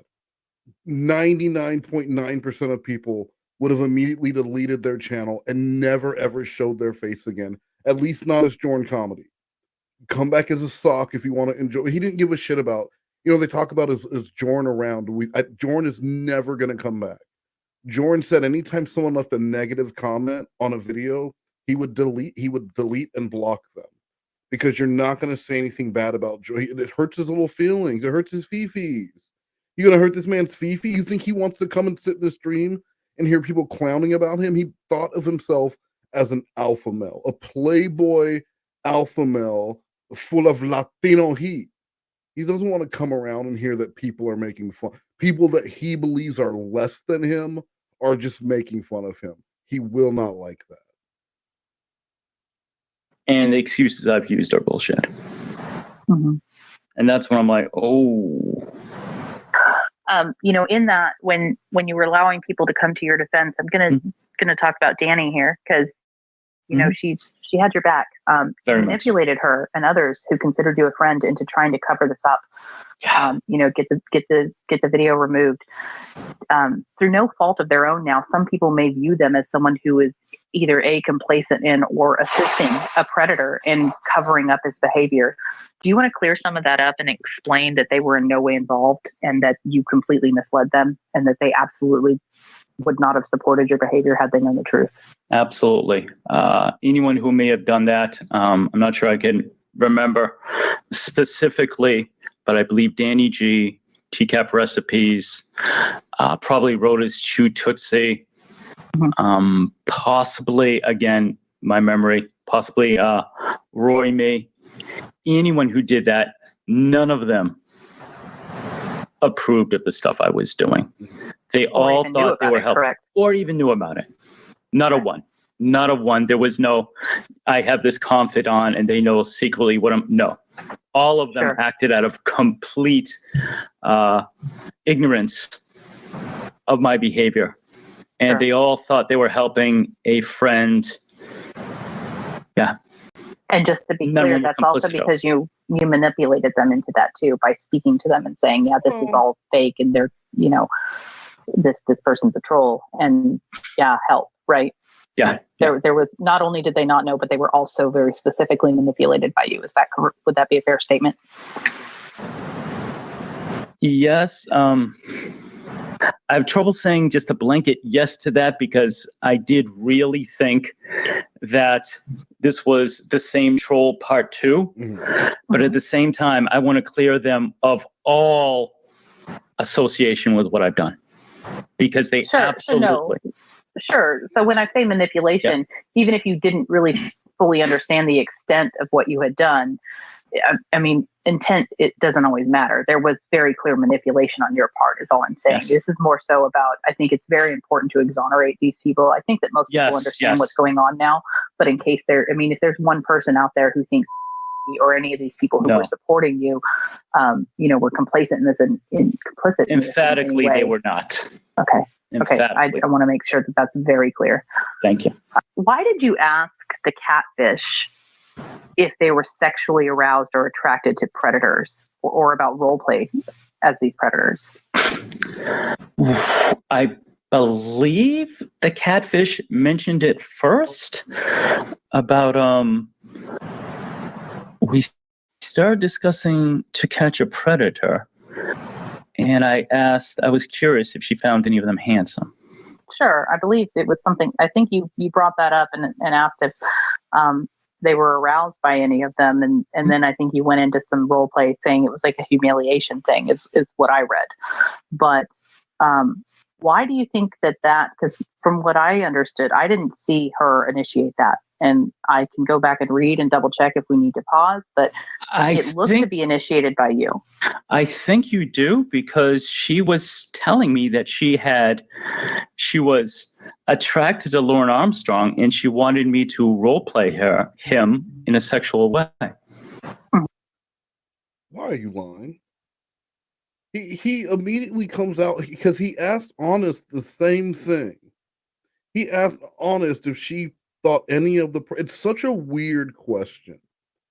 You ask one person if they're attracted to any of the predators, it's weird, but asking two people in like within 4 hours of each other which of the predators on To Catch a Predator that they're sexually attracted to, not did you find any of them like, hey, I know they're all reprehensible people, did you think any of them were like at least decent? It's weird. It's weird to ask to begin with, but he wanted to know specifically if there was any sexual and it almost makes me think if you're sexually attracted to blank, well, I'm better looking than that guy. So then by default, you're probably going to be sexually attracted to me. Mm-hmm. I could be wrong, but I think that was after you asked her something like, I'm going to ask you an uncomfortable question or something. And right. Just that very first initial question, I believe, was you. And again, we can pause and I can go check. But it doesn't really matter. The fact is you did engage in the conversation too. That seems like a very odd thing to ask someone. Why would you want to know if someone is attracted to or aroused by sexual predators? I was curious if she found any of them handsome. I'm just curious. Why? That's about as far as my thought process went into that. Sure. Do you know why you would want to know or care whether someone finds a sexual predator attractive?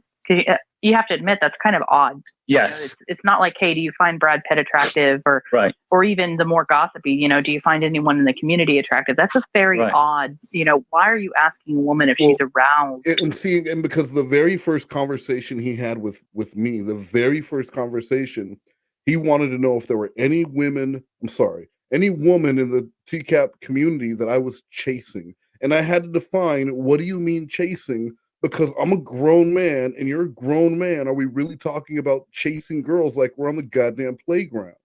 And he said, any women in the community that you're after. So with me, he immediately went to, are there any females in this community that you're interested in? But when talking to females, it was, which TCAP predators do you think are you sexually attracted to? That is so fucking weird. By or sexually attracted to a sexual predator? I don't know. Do you think it's at all possible that you realized maybe you had some predatory behavior and you were kind of wondering if they were, that might be something they're into? No, I think it was just an interest. I was curious about their mentality. As far as, it was a very bizarre TCAP related way to get into a TCAP related question. Sure. Wow, that's very strange of me to ask. Do you think maybe that was just like an awkward way for you to introduce some weird sex talk? Like maybe this, because there have been people in the past who, unfortunately, there are people who have been attracted to this community because it's a place where women, even though we're talking about how repulsed we are by it, it's a place where women feel comfortable openly talking about, the sexual content. So do you think that was just your way of sort of testing the waters and like, hey, I'm going to bring up it, but really all you really cared about was sex? Or, do you think that there's more to it? What are your thoughts? I don't think there's more to it. The conversation was sexual from the very beginning to the very end. From her sending me a nude pic. Bro, but the question is, why did you incorporate TCAP predators? Not the validity of a sexual conversation. You're an adult. It's why did you include the TCAP predators in this conversation with someone who you don't know? You don't know their past. You don't know if maybe they've been a victim in the past. Maybe you have no idea who the fuck you're talking to, and you're asking them if they think any of these potential rapists are attractive, sexually attractive. Not just attractive, but did any of them make you wet down in your panties? It's something Lorne would say if he had never been arrested on To Catch a Predator. Incorrectly said it wasn't a nude pic, but the picture was of her pulling up her dress above her waist. Mm-hmm. So the conversation was sexual from the moment she initiated it, and pretty much stayed there. So I made it really weird. Sure. Do you think your fixation with genies is just like a simple kink, or do you think it's more of a fetish that has actually caused you issues in your life? Clearly it's caused some issues here right now, but beyond this.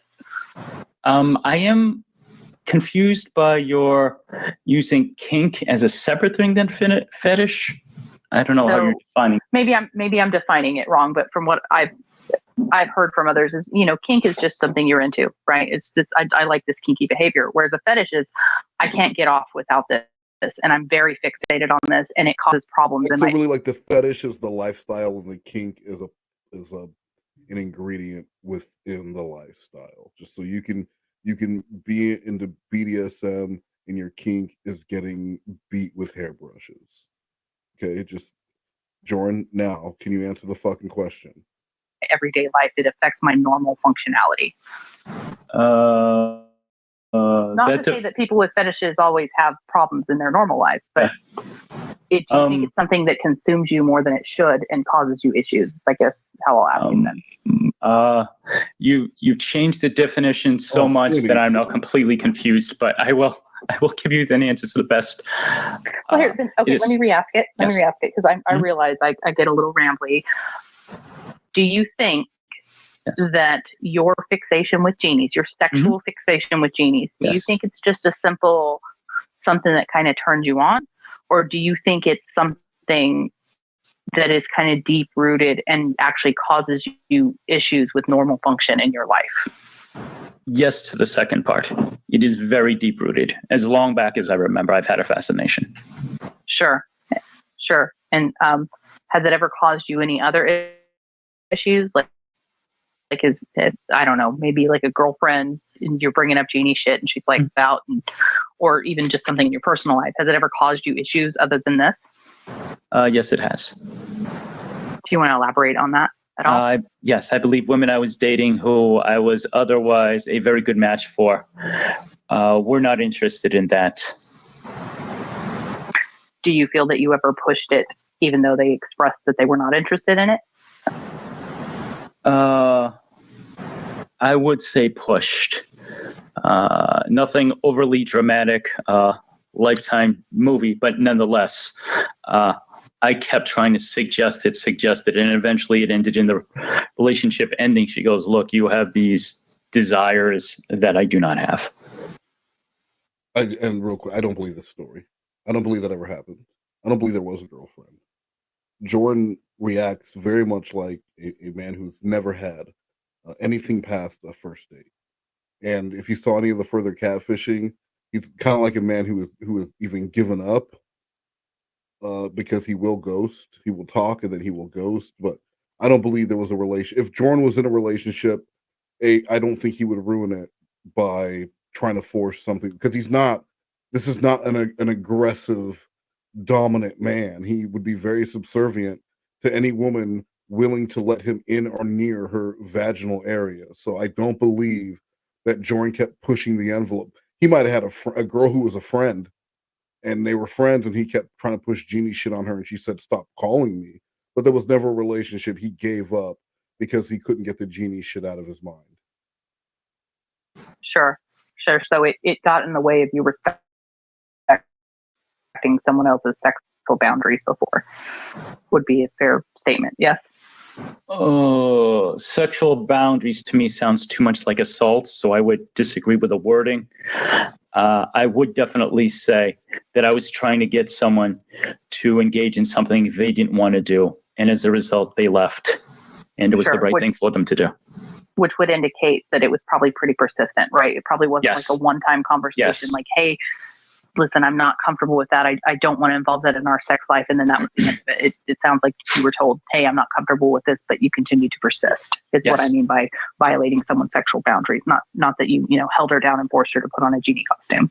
Okay.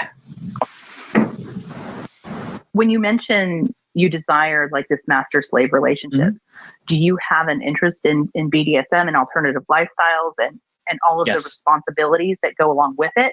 Yes. Or is it specific to genies and only about your own personal gratification? That's really all you care about. You're just fixated on that.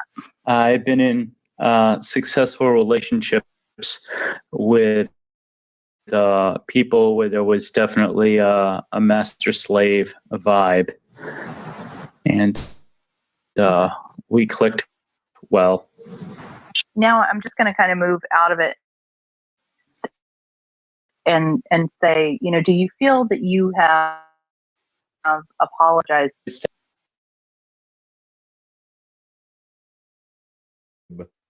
That he's always. What is a master slave vibe? It's not. There's not like some light. You know what I mean? Like it's not some light thing that you're gonna dabble in. Where sometimes I'm like her master. Sometimes she's like my. We just kind of have that whole master slave dynamic. It's just real organic. That's just not how it works. And again, it just shows that he has no idea what he's talking about. But just like Lorne, he will be the expert, and he will speak with this whole chest about some shit that he doesn't know. He doesn't grasp. It would take him 10 minutes to get on the computer and do some basic searches and figure out what goes into BDSM. But instead, he'd rather write songs about breets, big hearts and big breets. My memory. But when I worded the apology in my video, because again, my memory, I said, although I mentioned specific people that I can think of, I apologize to everyone, women as well as men, because a man, obviously I didn't come on to him or You're not gay. really get pushy sexually to the point of propositioning. But they had to watch that. They were probably uncomfortable. They probably had a feeling of violation. And so I really want to make sure I apologize to everybody. Mhm. He actually apologized to everyone on the internet. Sure. Yourself included. Thank you. I appreciate that.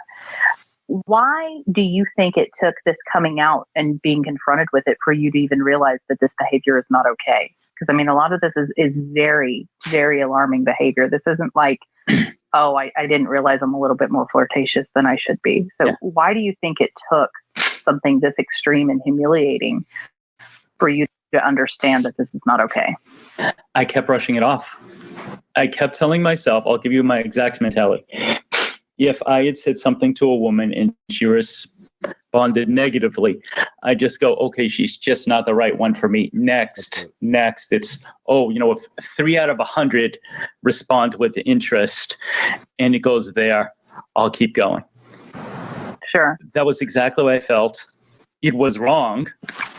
But in my mind, I just brushed it off. Okay, on to the next one. That's just how it is, which is bullshit. Yeah. Do you think you have a somewhat dismissive and negative attitude towards women who are not receptive to your sexual advances? Yes. Yeah, I know there is a video that is, I think, still up, and a few people have noticed it. I think it's your Reverend video. In that video, I think you're talking about, you're joking about what comedians are hacks, and I noticed you say something along the lines of female comedians. What a fucking sideline. I mean, this whole interview has been about Jorrun's shitty behavior, the awful things he's done, the liking pictures of children, the sexualizing people. Jorrun, isn't it true that you're also a shitty comedian? Comedians who all they talk about is how men try to have sex with them. They're hacks. As far as the video goes, everything I did in that is a joke, but it was based on my time as a stand-up, seeing a lot of people who would stereotype themselves, be they the gay comedians, the black comedians, the white comedians, where they literally just focus on one thing and that's their entire act. And I have absolutely met women who their whole act is, guys want to have sex with me. Mm-hmm. Do you feel that you're qualified to determine what constitutes a comedic act? Or is it just strictly personal opinion? Well, everything I read is personal opinion, definitely. But I have seen this, and it's been brought to my attention that these stereotypes exist because I've seen them so many times, both as an audience member and as a stand-up comedian. Do you think that the people you've apologized to should forgive you? That's completely up to them. Right now, if I can be frank, I expect nothing from anyone. If people don't want me in the community, that's absolutely a prerogative. And I'm not looking to blame anyone or make anyone feel sorry for me. I just want to do the right thing, which is why I agreed to this interview. And I expect nothing from anyone. If they want to write me out of my life completely, that is their right, and I understand. Do you believe that you should still be welcome in this community? Not necessarily. I really would not blame anyone if they said, you know what, you violated our trust. As you said, this is a safe space. We don't want you around. That's fine. Sure. Do you intend to continue to make content here? The most honest answer I can give you is I have thought about nothing the past couple of days other than doing the video, doing this interview with you. Then he immediately gets off of this interview and gets on a call with me and tells me about the new content that he had been thinking up for me to do with him. Completely up in the air whether or not I will release anything else. I have absolutely no forethought. I did have a video that was ready to go. I absolutely don't know what the future will be. Sure. I just know it won't be sexual content. What do you intend to do going forward, both in your personal life and here? For personal life, as I mentioned in the video, I want to get counseling to make that a reality. Yesterday, checked with my insurance, got a list of mental health providers. I was able to leave my number on a couple of them. I got contacted by one today. He sent me over the necessary forms. I signed them, emailed them back, and he should be seeing me in the very near future. Okay. And anything else, or just the counseling, or any other plans?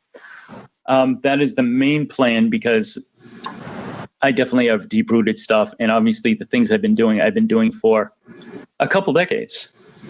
And as I said in my video, my best thinking got me here.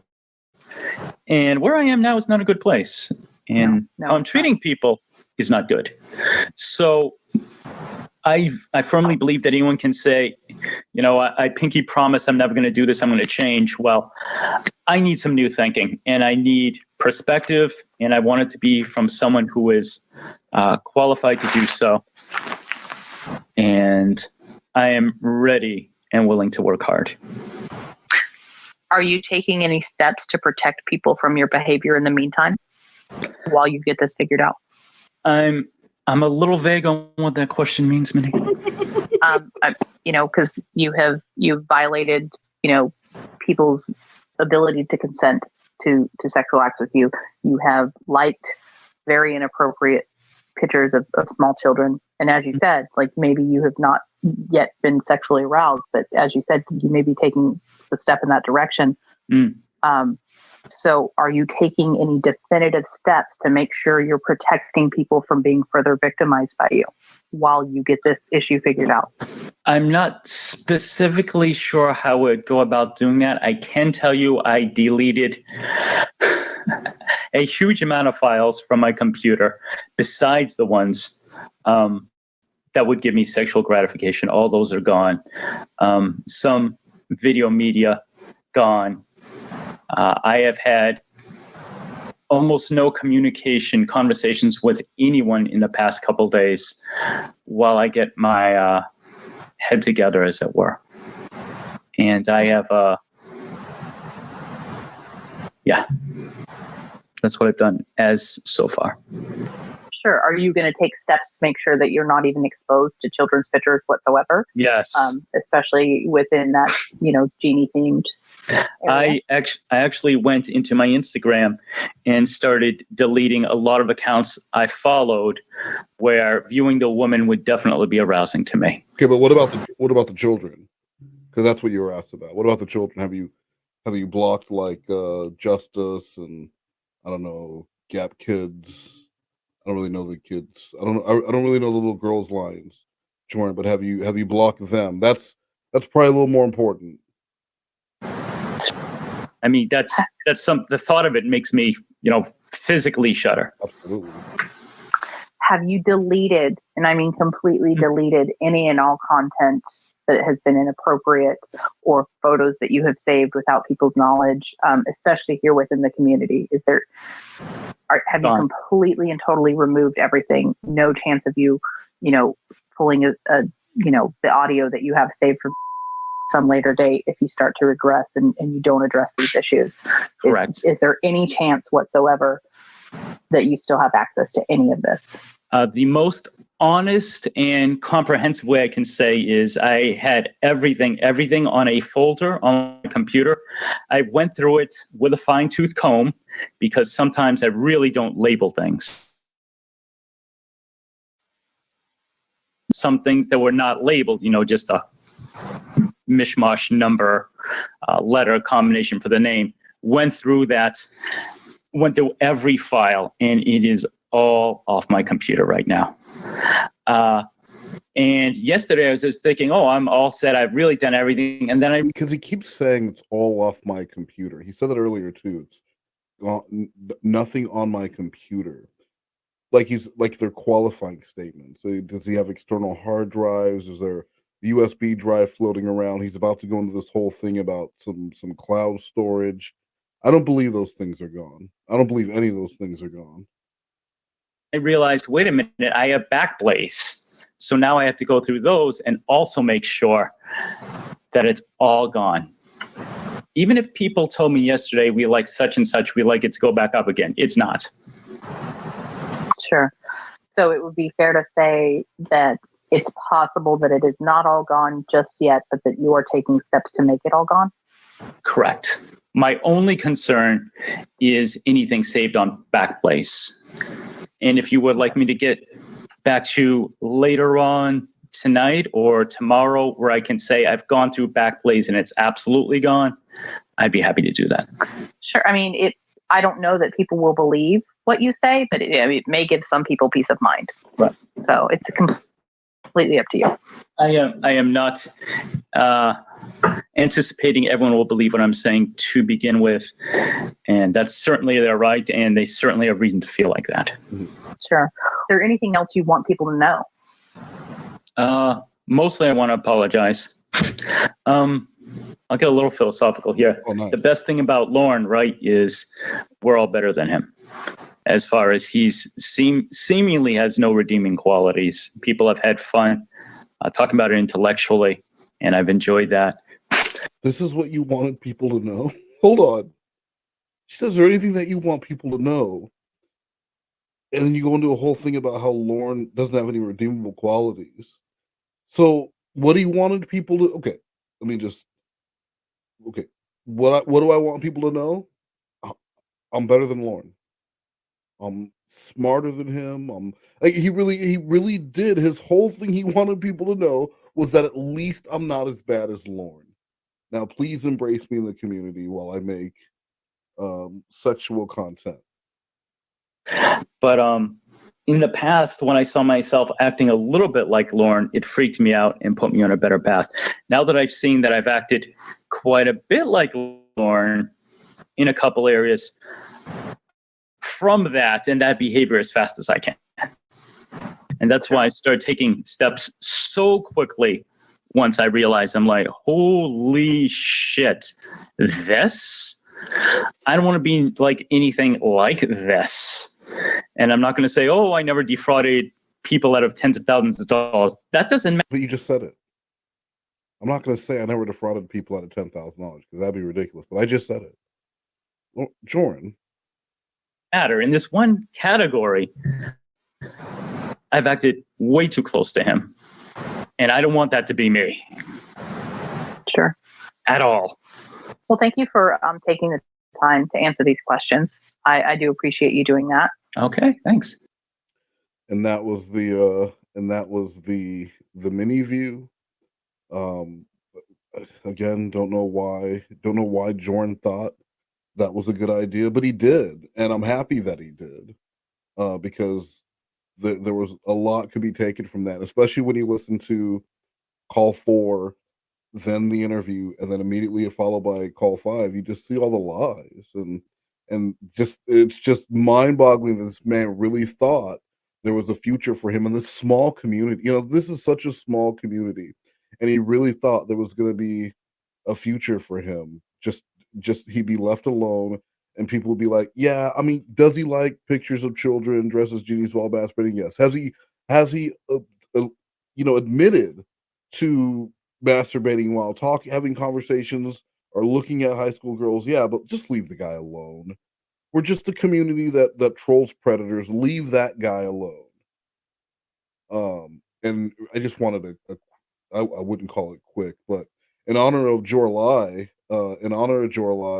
I would like to watch Jesse ruin the Jorrun troll. Ladies and gentlemen, please give it up for the host of the roast tonight, Mr. Jorrun Comedy!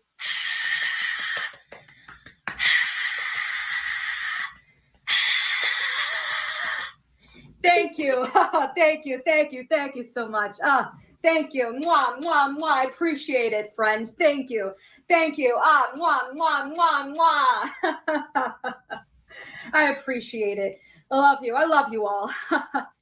Let me begin by saying, friends, Romans, Lornographers, lend me your ears. I came here tonight not to praise Lauren Armstrong, but to roast him. Lauren, you look a little bit confused. That was a quote by William Shakespeare, and I know for sure you have never heard of him before. It's my pleasure tonight to make fun of this man, and I use the word man as loosely as fucking possible. So good to be here tonight. Lauren, you are legendary for getting people's names wrong. Absolutely legendary. Which is why we have a member of the community known as Andy. That's ridiculous, and I'm gonna help you. Andy, that's ridiculous. The Lord roast, the Lord roast is already the single worst piece under 10 minutes, because I'd say a lot of Jordan's other content is the worst Lauren content ever. But under 10 minutes is the worst piece of Lauren content available. She ruined it. She actually makes it fucking worse. You out. My name is Jorrun. That rhymes. That's Jor. That rhymes with or and run, which is what you would do if any of us came to Bumblefuck to look for your ass. Absolutely. Lauren, let me tell you a little bit about myself. I'm better than you in every conceivable way. Does that sound conceited?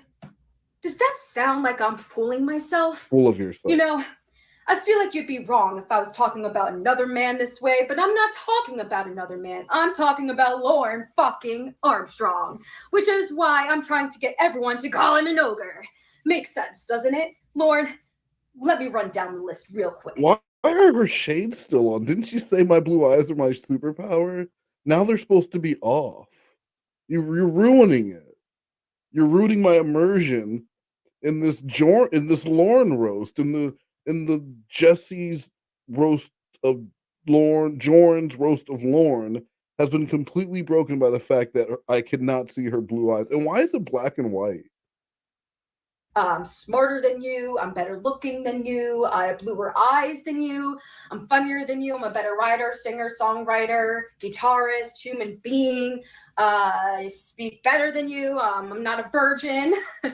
And there was one other thing. What was it? What was it? I'm not a fucking pedophile. Yeah, a little weak on the delivery there. And I've never been to jail. It just gets better and better. I'll get back to that loser in a moment. Let me just talk with my people in the crowd today. Clobbering Time is here. My good buddy Clobbering Time, he's here. How's it going? Clobber, I know that you like to keep your anonymity on the internet, but that's cool, man. That's cool. But you're here in person. Get fucking paper bag off your head. TCAP Recipes, my good old friend TCAP Recipes is here, along with his beautiful little girl. Hey, Chef Tango, so adorable. You're a good girl. Yeah, I see that they let you off the treadmill. Very nice. No shedding on the floor though, and I'm not talking about your little cute little doggy. I'm talking about your hairy arms. What else? Who else is here? Big Salmon. He's a man. He's a fish. And I understand that the term mermaid is a, offensive term. Shins koala. Buongiorno. P.S. Buongiorno. Mwah, mwah, mwah. Beautiful, beautiful. She's so Italian. So Italian. So Italian. you know, Shin, Italians are supposed to be confident. I don't know. I'm pretty sure I know who edited this, but this video is out of sync with the audio after that last little cut, and it stays like that for the rest of the video. And manly. So what I'm trying to say is Vince Nicotra must be a real disappointment to your entire race. Ooh, Vince Nicotra. Man, that Vince Nicotra, man, what a jerk. I know the stuff he said to poor Wes Most. Damn. He said, what an asshole. I said that about Wes, and then, Wes my response. And then he said Wes needed a haircut. And I said, don't you steer that in my face. That pissed me off. Why? Is it because I'm bald and I think I might be mad at him? Oh, Yeah, nice. Lorna, Nice. tell me that you don't like guys with shaved head. But I'll make this look good. See, Lorne, the thing is, I look better balls than you would ever look, and I have a fucking dent in my head. See this part? Anyone who knows Lily Jean, if you followed Lily Jean, if you know who I'm talking about, you've seen the Primink videos, Jesse is Lily Jean. They even have the same middle name. You got Lily Jean and you got Jesse Jean. And I would love to get those two to collaborate. It's from when my mom dropped me as a baby. And now to know the rest of the story. Nailed it. Ember and Piano's Ember and here. Piano. Muy caliente. Ember, what kind of name is Ember? Ember, for a Mexican woman. I mean, I had a real Mexican girlfriend, and her name was a real Spanish name, Kathleen. What I'm trying to say is basically, she's perfect for me. Racist? Was that racist? I think it was a little bit racist. Yeah, that sounded a bit racist, which means Lorne approves. Lorne, I'm not saying for sure that you're racist, but the way you grabbed your wallet when Mr. GG walked by does make you an asshole. It really does. You know, Lorne, the thing that's so amazing about you is that you said Emma was your best friend. But whenever your soulmate Whitney would say something crazy and racist things about her because she is Mexican. Everyone knows Lorne's soulmate Whitney. You shouldn't have said those things. Yeah. A woman says racist shit about your best friend and you laugh it off. But when someone calls you fat, you lose your fucking shit. Lorne, what's so interesting about the Church of Cod is that it's full of beautiful women. I mean that. The Church of Cod is full of so many lovely ladies. And the beauty of it all is none of them would ever have sex with you in a million years. Lorne, let me be crystal fucking clear. Before any of them have sex with you, I will have a threesome. I will. Does that sound conceit? I don't care. I will have sex with 3 women at once before this. Wait, did I just say the definition of a threesome is having sex with 3 women? Today, boys and girls, we find out that Jorrun Comedy can't count. Oh no! Thank you so much. Have a good night. Wow. So here we are, the final appearance of Jorrun Comedy. Finally at the end. This was the last call with Jorrun, a few hours after his interview with Many Syllables. Jorrun rates his performance, the performance of Many Syllables, and makes plans for his future. Will he be making a comeback? Once again, Westmost is a troll in this call. If that is not your thing, please skip this video. The date was July 7, 2020, the time was 4 p.m. Hello? Hey, how did it go? Very good, considering. Very, very good. Well, that's good. Was anything new uncovered? Was she able to, shake anything loose that maybe you hadn't been fully transparent with before that's really going to assist people? I don't think so. There were a few questions she asked me. It's like, wow, that's something I haven't thought about at all. But a lot of the questions, she said, why specifically did you comment the way you did on Molly's? And I was just like, there was actually a moment of, why did I do that? Mm-hmm. But, So he, in the second call, when I said it wasn't you just being silly, if she would have reacted to that sexually, you would have really enjoyed that. He said, oh, absolutely. Absolutely. So that wasn't a revelation he just had 2 days after the fact. we went through. She was pretty thorough. She didn't ask me, would you take your channel down if that would help people. She did say, were you going to make more comments going forward? I said, I've been concentrating the last few days just on the apology video and this interview. I've given no real thought to that. But she did not shy away from going deep, and I did not shy away either. Okay. The whole thing was actually done in only about an hour 15 tops. Oh, she's good. She's very good, and I didn't. Allow me a small joke here, Wes. I did not blame things on Amanda James and mac and cheese. Oh, well, that's always good. There was no Amanda James mac. How about meatballs? No delicious meatballs. There's enough meatballs in that Google Drive, right? That was a little joke. So, how would you, if you had to rate her, 1 to 10, what would you give her? Her skills? Yeah, as far as the interview, what would you give her skills? Oh, I'll say an 8 or 9. Probably a 9 would be more accurate. She was very good. What would have made her a 10? Probably rather minute stuff. Like she lost her place a couple times. Once I asked her to repeat a question and stuff. But I could see how you asking her to repeat a question because you couldn't understand it would drop her down a point. I don't remember whose idea it was to ask him to rate everything. It might have been Joe. I don't remember who it was, but this is one of my favorite bits of this call. Like why would Jorrun think I would give a shit and want to get on the phone and start rating the interview, rate how he performed, rate how she performed? Like what does he think is going on here? But yeah, she's really good. She stuck with me as far as being impartial.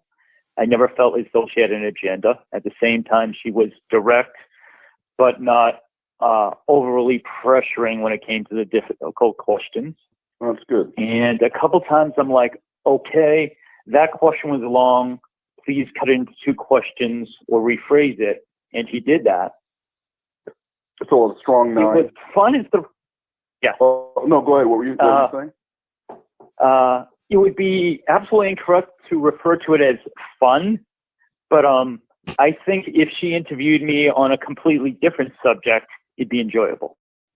What a profound statement. Did I enjoy being questioned about being a predator? No. But if we've been talking about something else, like, say, my content or my talent, I venture to say I probably would have enjoyed that. Like, it's just so fucking stupid. Did you apologize? Real skills. Apologize to her personally? Yes, I did. Before and during. That's good. How would you rate yourself during the interview? At least an 8. Okay, so I'll ask you, I would. What would have made you a 10? I'm probably the only thing is more preparation as far as, because I really did not think a lot about a variety of questions so that I could have in my mind. I realized there were some things semi-philosophically, only happened maybe 3 times, but where I'm like, wow, I haven't considered this specific thing, like the Molly thing, at all. That's a damn good question. But again, how had he not considered that when it was a main point brought up 2 nights prior? A main point when I'm yelling at him about the Tiffany thing. We talked about the Molly thing several times. The timestamp several times. That was not something. It was something he just didn't give a shit about until it was brought up to him again. And then I bet you by the end of this conversation, he had forgotten all about it. It didn't fucking matter. Now that she asked you that, so I know you. So you're saying you'd rate yourself about an 8, and she was a 9. So that's good. That's a 17 out of 20 overall. That's a more than passing grade. But now that you've had a chance to look back, are there any apologies that you made to maybe Tiffany Lockhart, Molly? I don't know who else you did apologize to, or were there any of those that you would redo, or would those still stand as is? They would stand. Oh, one thing she said that was fucking brilliant. She says, how about the people who defended you as far as helping take the video down and stuff. Do you want to let people know that they absolutely were not in collusion? They acted completely out of ignorance of the situation, and I apologize to them specifically, the people who I know who was had the that? video reported. Danny G, TCAP Recipes. I may have forgotten Euro. Rhoda, I think. Oh, what role has has Euro? Because I know he seems to be pretty. I know you haven't been reading comments or anything, but it's good that you did mention those people, because that was going to be one of the things I didn't want to bring up prior to the interview. But those are the people who were probably feeling the most hurt in all this. Having comments made about you. I mean, the thing said about Molly was horrible, and that's what that's going to do, is make less people willing to show themselves on cam, and less people are going to shrink back, because no one wants to be judged like that or treated like that. But the people who defended you, who in streams were defending you and talking about this troll, and then they felt like they were missed on the apology. So it's good that you did that was brought up to you. And why do you think maybe you forgot that and you left them out originally? I was so concentrated on people that I had hurt as far as objectifying them and stuff, that I didn't even say, hey, wait a minute. People took down that video that should have been taken down. Because they thought, as I originally thought, that it was just the troll part 2. And I clarified in the interview that there were definitely more than one person. I used the term whistleblower. I don't know if I used it consistently, but I did. And that there was someone at an earlier time, because it had been going on for a while, where they would go into live streams, impersonate me, insult me. Okay. Sounds horrible. Did you open or close with a joke like we had talked about? I did not. Did you change your mind? I mentioned that to her, and she thought it would be a bad idea, that people would think that I was taking things lightly. Now, I asked Minnie about that, and she claimed that that's not the case. She said Jorrun never brought up the joke. Jorrun blames it on Minnie. Either way, we missed out on this man opening and closing with a couple of TCAP jokes on his apology video, only to be outdone 2 years later when little Jessie Pickles was doing the 9th or 10th retelling of her fake kidnapping story. And at the end of that story, she did a Celsius plug. Not even as a joke, she just did a Celsius plug. Good. Celsius comes in a variety of flavors, including in seltzers, teas, and sodas. I'm drinking orange, and it tastes just like a sparkling drink. Try one today at a store near you. Celsius, live fit. Okay. And I tended to agree. Well, I know when we first spoke on Friday, your idea was to do an apology with some jokes. So I didn't know if maybe adding some a bit of lightheartedness to it would have helped you in the process. But she thought it would be a bad idea, and you went with it. So that's how do you feel about that now? Do you wish you would have done that joke, or? No, I think she was right. I didn't want any way people to think, there he is, a joke, not taking it serious, because quite a few people would feel like that. So okay. Now I know you said earlier that your apology video. Hold on. Alexa, off. You said that your apology video, you would have rated it that a 9. Yeah. And I know you haven't looked at any of the comments or anything like that. But now that you've had your talk with mini syllables, what would you rate that apology now? I would say, if not a 9, an 8, and 8 only as far as I should have, as she brought up in my thing, apologize to the people who were helping me get the video removed. Because what I think is, Jorrun, you got a 1. You got a 1 as soon as you showed up, because you never should have did this. You never should have done the first apology video. You should have apologized to the people privately, directly, who you fucked over, and then you should have just left. One. Because it was brought up, are some people going to think, oh, it was just a self-serving apology to save face.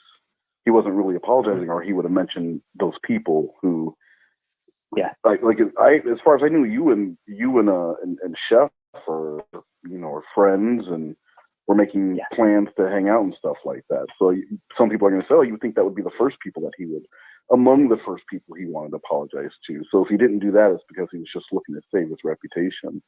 And what would your reply kind of be to that? I would say what I just said to you, which was I absolutely did not think about how they were being mistreated. And not only that, that people would look at them, with a sideways look. I don't think anyone is. That's the thing. I don't actually think anyone is. I think it was just a concern of theirs. They felt bad.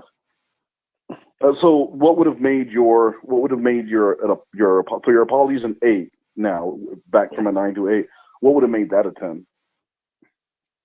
I honestly don't know. I'm one of those people where pretty much I never give anything the perfect score because I'm like, perfection doesn't exist. Honestly, with the rewrites that you helped me with and stuff with that last one, I'm like, okay, I have mentioned everything I can think of. I've been direct, and especially with that last line you gave me, I'm like, okay, this is not some guy trying to, sweep over things or minimize. This is boom. Direct, yeah, no ambiguity. So, because that wasn't really an answer. What would have made it a 10 in your opinion? For yourself and for others, you can't think of anything. So then, how can you give it an 8 if you don't know what a 10 is? Okay. In that case, it's like, how can you describe dark if you can't describe light? You know what I mean? I honestly don't know. Maybe I should say a 9, and then what would have been the 10 would have been mentioning those apologizing to the people who had, that would have got it right. So 9 out of 10. Now that the mini syllable stuff is done, and I mean, you got that in the can, you got your apology thing done.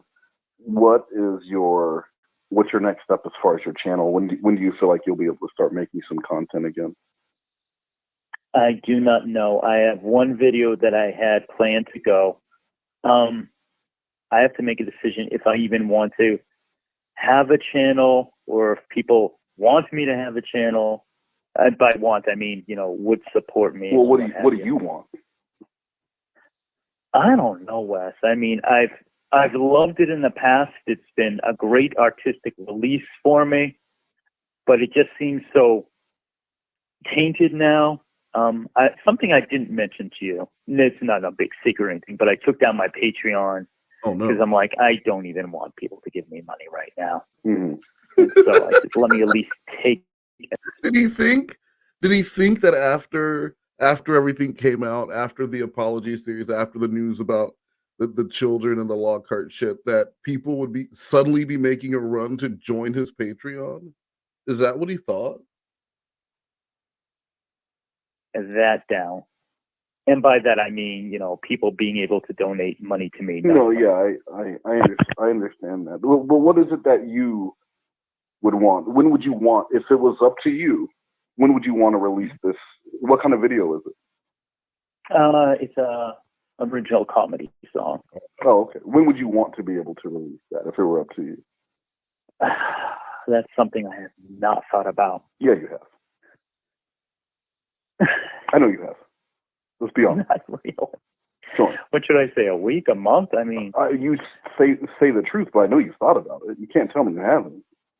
Well, I would have deleted it if I didn't think about it at all. Okay, but you just told me that you haven't thought about it. So let's remain honest here. Well, okay. Well, when I say thought about it, I mean I haven't thought of it's going to be Wednesday. Boom.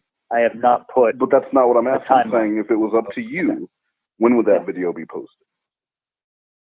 I guess in a week, if I still decide to have a channel. Is there something making you decide that maybe you want to get rid of it? the apology said, your content going forward. So it was pretty much saying that this channel would remain and you would continue making content. So has that changed since yesterday? That is the line I almost removed. That was the line I almost removed as far as going forward, because I have been, and I still am, do I even want to continue going with this channel? Mm-hmm. And the most honest and direct way I can say is I don't know. My mindset has certainly been on everything else is the priority. And I do love making comment. Ugh, that's it. I do love making content, and it's been great. I had, 3 months of pumping out a lot, and I love the creative process, and I love making people laugh. That hasn't gone away. When did that happen? I feel everything is like really tainted. The biggest laughs Jordan got on his channel was when he released the apology call. There were people who, in the comments, were like, "I don't get it." They thought it was a skit, but they thought it was maybe his first funny content. They didn't know what the fuck was going on. Jordan, when do you make people laugh? I've seen the funny please videos. The only person laughing there was Dawn. Did now. Plus the question of, I haven't checked. For all I know, I've had 100 unsubscribes. That's no, it's nothing that drastic at this point. So when these types of things happen, you've seen it with my own videos that a lot of people start coming forward, and with your history of that screen name, there are going to be a lot of people coming forward. Is there anything, and I'm asking you now directly, and I'm not saying who has or has not come forward or been contacted, but was there anything, is anyone from your comedy troupe going to say anything that, they saw this before, or there were signs of this, or anything like that? As far as inappropriateness or... Gotcha. No, the only person who, let me just run through my thoughts. The only person who knows my channel exists is the original guy who I actually don't have on the channel. First, now I'm not talking about anyone being aware of your channel. I'm talking about there's things that have been posted, and I guess there was a background in massage, which I didn't know anything. Of course, I don't care about any of that. But this is what happens. People start deep diving. And I'm saying if anyone is contacted from Funny Please, is there anything... That's another thing that Jordan failed to realize. He talked a lot about his super secret job and how he kept that part of his life private. But when you're doing pedo type shit in a community like it's his LinkedIn, he uses his name on so many videos. He uses his first name on some, and in others he uses his last name. Took about 10 seconds to find his LinkedIn, where he worked, his professional license, like everything. No one cared prior to this whole thing happening, but,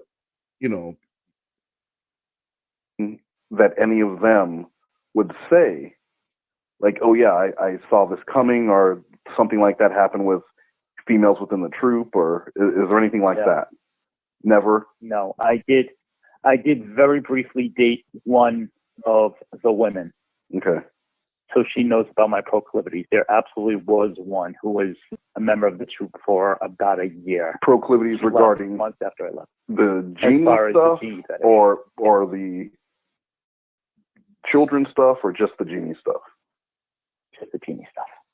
And then we did an interview with her a year, 2 years after, and no, it was a year after, and she said they never dated. They never dated. She knew about his genie shit, but they never dated. He wanted to date, and she had no interest. And I am far more inclined to believe her than anyone looking at this peanut-headed dude and thinking like, yeah, I'm gonna get me a slab of that man meat. Okay. And then again, like I said, can't say who has or has not reached out yet, or who will or will reach out tomorrow. Mm-hmm. Have you contacted high school girls at any time? No. Never ever. Never. I'm sorry. You know what I was going to say. No, go ahead, do it. Do it. Yeah, drop the. Drop Never the ever. Okay, so never once have you. No one's going to come forward with any receipts proving otherwise. Correct. Okay, and then just to be clear, because I want to be clear, when you say that you were looking at high school girls and pleasuring yourself, what age were these high school girls? And I want honesty, not honesty tomorrow. Let's get honesty today. Yes. 17, 18, absolutely. And you're sure of that? I would, to cover myself, I'll say as low as 16. How quickly this man jumped from 17, 18 to covering himself with 16. That's how you know it's bullshit. Absolute fucking bullshit. You're sure of that? Yes. How could you be sure of that? With my memory and as long as I've done, I cannot be absolute, but there is a part of me that very much looks at younger girls and shudders. Shudders in what way? In the thought of being sexual, speaking sexual. No. I have a little bit of the, I was never a father, so I'm not going to pretend I know how, but there's a little bit of the protectiveness within me. Mm-hmm. Zero. We've seen your chats. I've seen your chats with the 19-year-old in the community here. There was zero protectiveness. There wasn't it wasn't inadvertent creepiness where maybe he's just joking the way he would with someone else, and it could be perceived as a little creepy. Like, it was absolutely creepy. He wanted a sexual response from this girl who was 19, who was in high school a year earlier, while this 46-year-old lonely genie fucking creep was trying to tell her how good she would look in hoop earrings and a high pony. I know I asked you the question the other day about, looking back and how your behavior was, and a lot of the things on your channel being about being an alpha. Now, in the clear light of day, are you an alpha? Is that who you are? Alpha at all. I have not behaved alpha at all. Not this. The most alpha thing I've done in the past couple of days is call that doctor and say I need help. No, well, I'll agree. That's everyone put what's the most alpha thing you've done in the last week, and see if it beats Jorrun's calling an alleged counselor to tell him that he's a genie fucking weirdo. Admitting that you need help is a really big first step, but then of course believing it yourself and following through is the most important. And I think that's why I like your idea of a follow-up video. Yeah, I think people want to see that, especially if you plan on, keeping your channel and releasing those things. If you want people to support you, show them that you're not like everyone else, that you are taking this seriously and actually moving forward with it. Because, when you're talking about looking at high school girls as young as 16, I mean, it's impossible to tell. Impossible to tell. I'm sure there were some 14 and 15-year-olds mixed in there, and whether you want to admit it or not, I think we both know that, right? It is impossible to tell sometimes. Jorrun, I agree. Could you admit that they were as young as 14 or 15? Because if you can't admit it to yourself, how are you going to admit it to a counselor? How are you going to admit it to anyone if you can't admit it to yourself? I intend to say every single thought I've had when I'm there with a counselor. I intend to hold back nothing. But I'm asking you right now, can you admit that they were probably as young as 14 and 15? It's possible, yes. Okay. And was that also on Instagram when you were searching for the genie stuff, or? No. I am. I don't know if you even necessarily want to hear this. I am not attracted to petite women. I tend to like. Really weird. Jorrun, was it on Instagram where you were doing this other stuff? No, I don't know if you want to hear this, but I'm actually not attracted to. That is not what I asked you. I asked you where were you finding these high school girls that you were having these inappropriate conversations with, and then he wants to tell me that he's not attracted to petite women. Bigger butts, bigger breasts. I've almost never dated someone who would be called petite. Never dated anyone. And well, that's weird because Molly's tiny, and you. had no problem sexualizing her in her comments. I mean, she's petite. He's in great shape. Absolutely. I was looking at those yoga pants in the wrong way. Yeah, and I mean, there's a lot of, I think a lot of the women that you were sexualizing, would be considered attractive women by all. So where'd you find the high school girls, Jorrun? So I'm just saying that doesn't really match up with what you're saying. So because my question was it on Instagram that you were seeing these girls that you were sexualizing, and you said no, and then you said I like bigger women. What does that have to do with Instagram or where you were finding them? I mean, in general, what I've been attracted to is women with more thick figures, fuller figures, especially a lot of the belly dancers that have been falling for years and sexualizing. They're not on Instagram? Bigger breath. They are. Okay, Jorrun, where were you finding the high school girls and whatnot that you were pleasuring yourself? Oh, that's for a lawyer. I mean, was it Instagram? Where was it that you were finding these? That's what I'm trying to figure out. And you're telling me that you like bigger women. There's two different. This is an answer to a question I didn't ask. I see. Yeah, in the past, it has been Instagram. Okay. I mean, so that's definitely something that you're going to want to avoid and, talk with the therapist or whoever. So I know you did speak in the earlier versions of the apology letter about wanting to help the others if possible.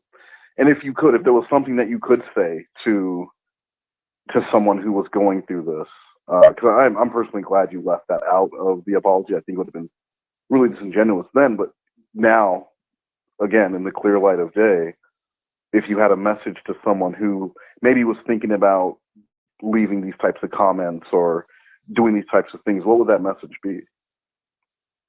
Get professional help. Yeah, like Jorrun. When? For 2 weeks. Immediately. On your channel. Okay. Yeah, Don't wait. Don't wait for something bad to happen. Don't wait for you to get too quote unquote tempted or what have you. Yeah. It's never the time to ask, right? One of the comments because there were a couple of live streams, it was crazy, like 1:30 in the morning, a live stream with 60 people, talking about this. Mm-hmm. And I'll be honest, Chris Hansen has reached out to me about this, and I don't even know how he found out about it. And I don't know if it's just to fishing for information or to find out what's going on. But he has reached out, and that's a pretty big deal. But one of the things that was said over and over by, I'll say Danny G, was he should have apologized the minute he found out about this. Friday night. I agree. Do you think that apology would have been genuine, though? Friday night? Mm-hmm. Not nearly as genuine as it was yesterday. Yeah. Because I was still... Well, Jorrun, remember Friday night you said it was that you could only do it if it was a joke because you didn't take it seriously. Remember, Jorrun? So not that it wouldn't have been as genuine. It wouldn't have been genuine at all because you didn't think you did anything wrong and you didn't think you owed anyone an apology. In denial, still worried much more about not embarrassing myself, worried much. And that's what I say to Minnie Sobel. She's like, how? When this first happened, all I cared about was my reputation and, damage control. Mm-hmm. Rather than doing the right thing. Rather than getting ahead of it, putting it all out there so that no one else can tell your story for you. Yeah. That's what that's what the police. The fact that told me. That's what that's what the police do when they sit those people down for the interrogation. They go, I don't think you're a bad guy. Tell me your story so that I don't have to tell it for you. Now, in that case, you get a lawyer, right? You don't talk to them. But in your case, you wanted to tell your story before someone else did because then they just fill in the blanks. And then they try and figure out what you're not saying with receipts. And they start contacting people to verify things that you said. And it's just a lot. But What? Because that's really what I want to do. I just, the apology came out yesterday. You have the interview with Minnie. What is your overall takeaway? Like, just to kind of close things out, because I believe that now it's time for you to start whatever work it is that you have to do to improve, and not focus on This is my regret here. So this is when I'm transitioning from helping Jorrun in the aftermath of this political crisis to letting this baby bird fly away on his own, and letting him know, like, yeah, dude, this was a temporary thing. I was just helping you navigate this, but now we need to go our separate ways, like that Journey song. And I feel bad. I should have stayed on. I should have stayed on longer. I could have helped him with the rehabilitation of this. I could have got a lot more run out of this personally, but I was so fucking tired. Just after it started on July 1st when Mac and Cheese first came into his inbox, and by this point I was just tired and I was done. I didn't really feel like there was anywhere else I could go with it, but I just wasn't thinking. I wasn't thinking big picture of the content I could have got out of this guy, which is a mistake that I, try to make up for with Jesse 2 years later. that's all day. And so what would be your final takeaway of all of it? When you say takeaway, as far as what I've learned, or as far as whatever, however you take that, whether it's what you learned, whatever it is. My main concern by far is getting the help as soon as possible. Mm-hmm. I think I told you, but in case I didn't, he contacted me, sent me the form. Yeah, we already talked about that, George. Yeah. It's all been signed. It's already been emailed, so I'm just waiting for him. That is my main concern. Right now, between you and me, I feel asexual. I don't even want to flirt with anyone. I want to put my energies into anything and everything else. It's been 2 days. I feel asexual. I don't even want to flirt with anyone. It's been 2 days since all this shit broke. Why would you be feeling sexual, wanting to flirt with someone? Your little tiny dick with Bic pen was put out in a Google Drive, and these things of you liking the pictures of children and hitting on people, asking to see their feet, like all this shit was released. Why would you feel sexual? Why would you want to flirt with anyone? Also, you're really bad at it. Really fucking bad.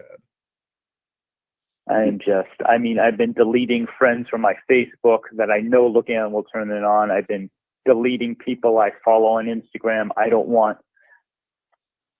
even want to masturbate. Shit. Oh, nice. Well, that's good to know. That's a good. Yeah, it's the best way I can put it.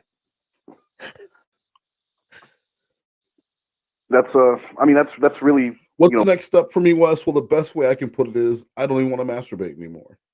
Next question.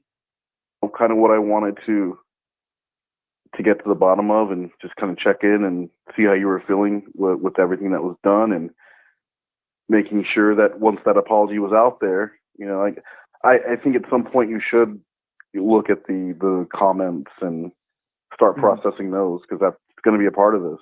Gauge how the community is feeling about this. I mean, when you have people who haven't done streams in months, or haven't, when's the last time Wine Lover did a stream, and those people are talking about it, that's attention. Yep. 30 minutes, an hour after the news broke, after his apology comes out, Wine Lover does the first live stream, first appearance in for forever. And I thought it was because of the Jorrun shit, because it just seemed like the kind of thing that would be right up her alley. But she said it was completely coincidental. And Euro, the best part was Euro was in that chat, and he was already within an hour of that fucking video coming out. Euro was the biggest victim. I don't care what you hear.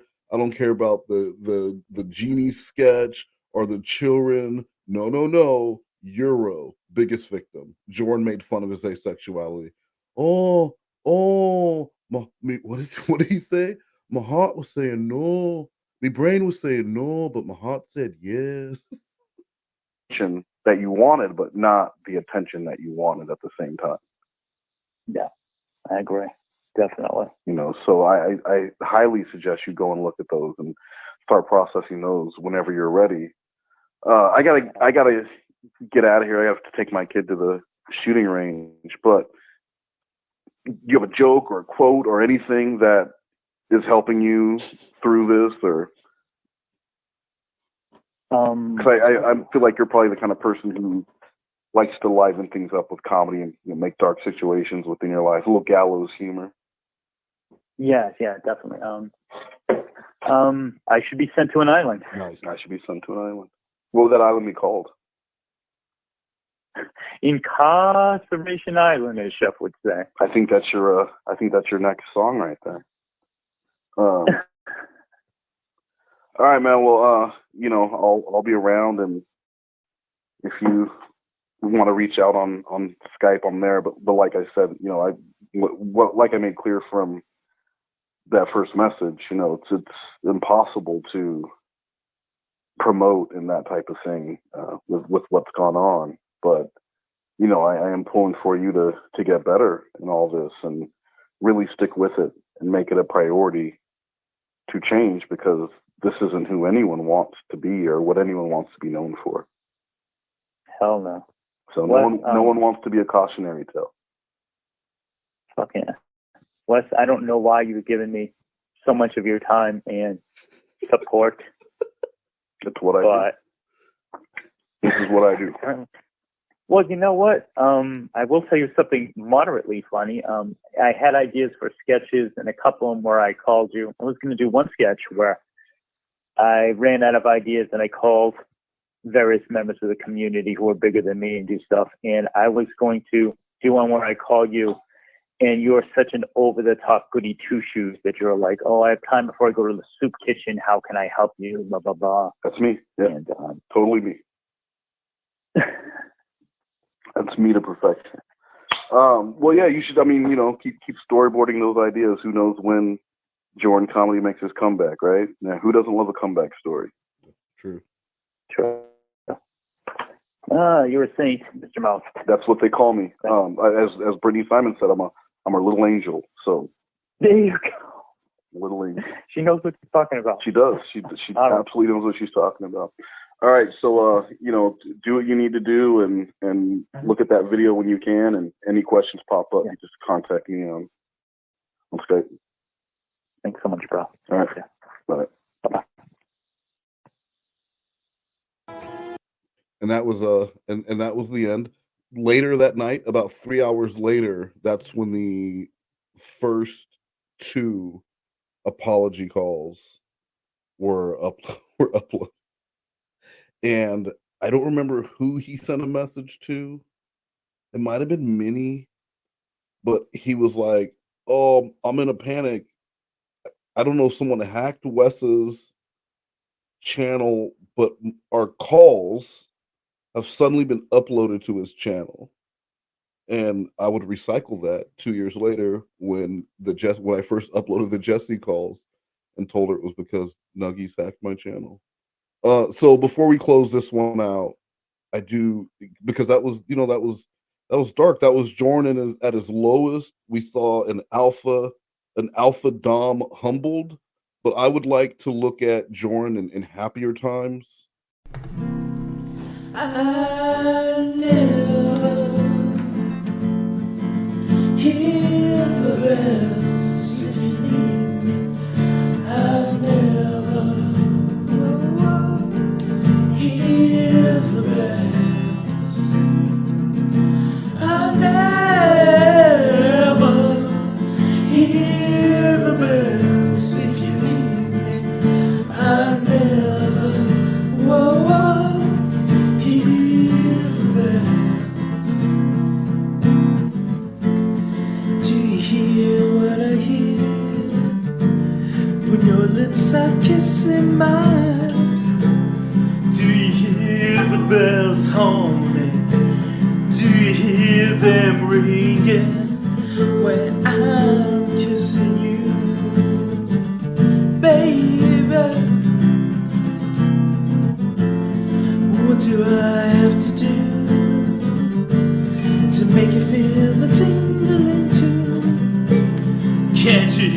the bells hone and say it's just as cute to you as it is to me. I hear the bells, oh, I hear the bells, oh, ringing in my ears. Oh, say, do you love, do you love, do you love, do I love you like I love you, like I love you, oh, baby. True love and joy and faith and all my strength I give to you, darling. My love is yours exclusively to enjoy any way you want to. But there's one thing I want you to remember. If you ever leave me, I believe I go insane. Till I never hear the bells again. No, no, no, no, baby, don't leave me. Don't leave me, baby. No, no, no, no, baby. Don't leave me. Don't leave me, baby.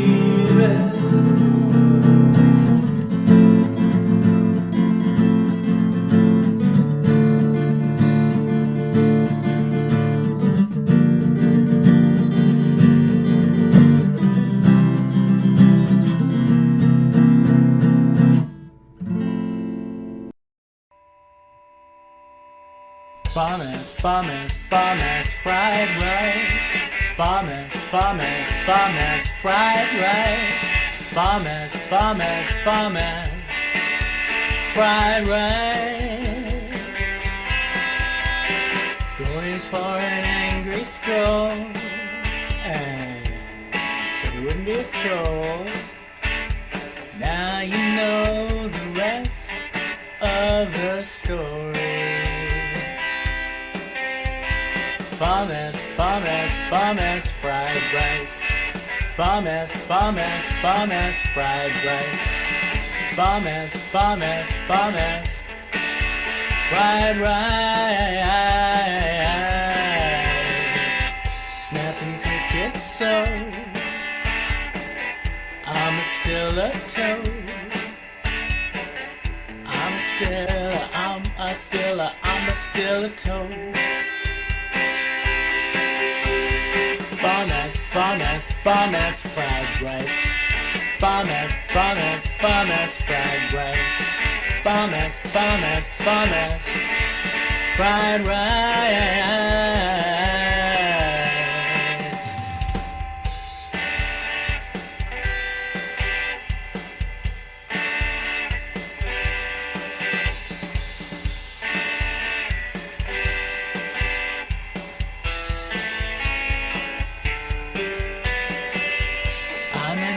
The mail, so why am I wearing shade? My blue eyes are my secret power.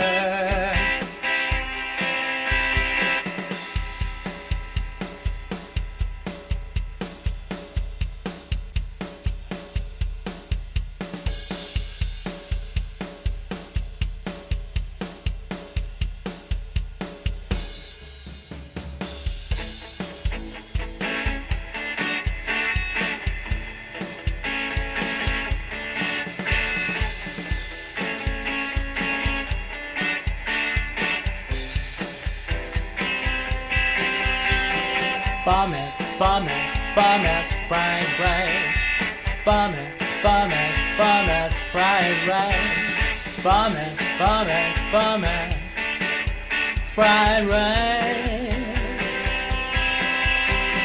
Bomb-ass, bomb-ass, bomb-ass fried rice. Bomb-ass, bomb-ass, bomb-ass fried rice.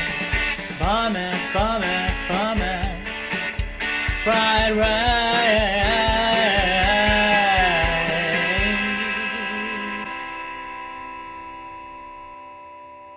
Like, comment, subscribe, Thank you so much for watching. Please hit the notification bell to never ever miss a video. I'll see you next time.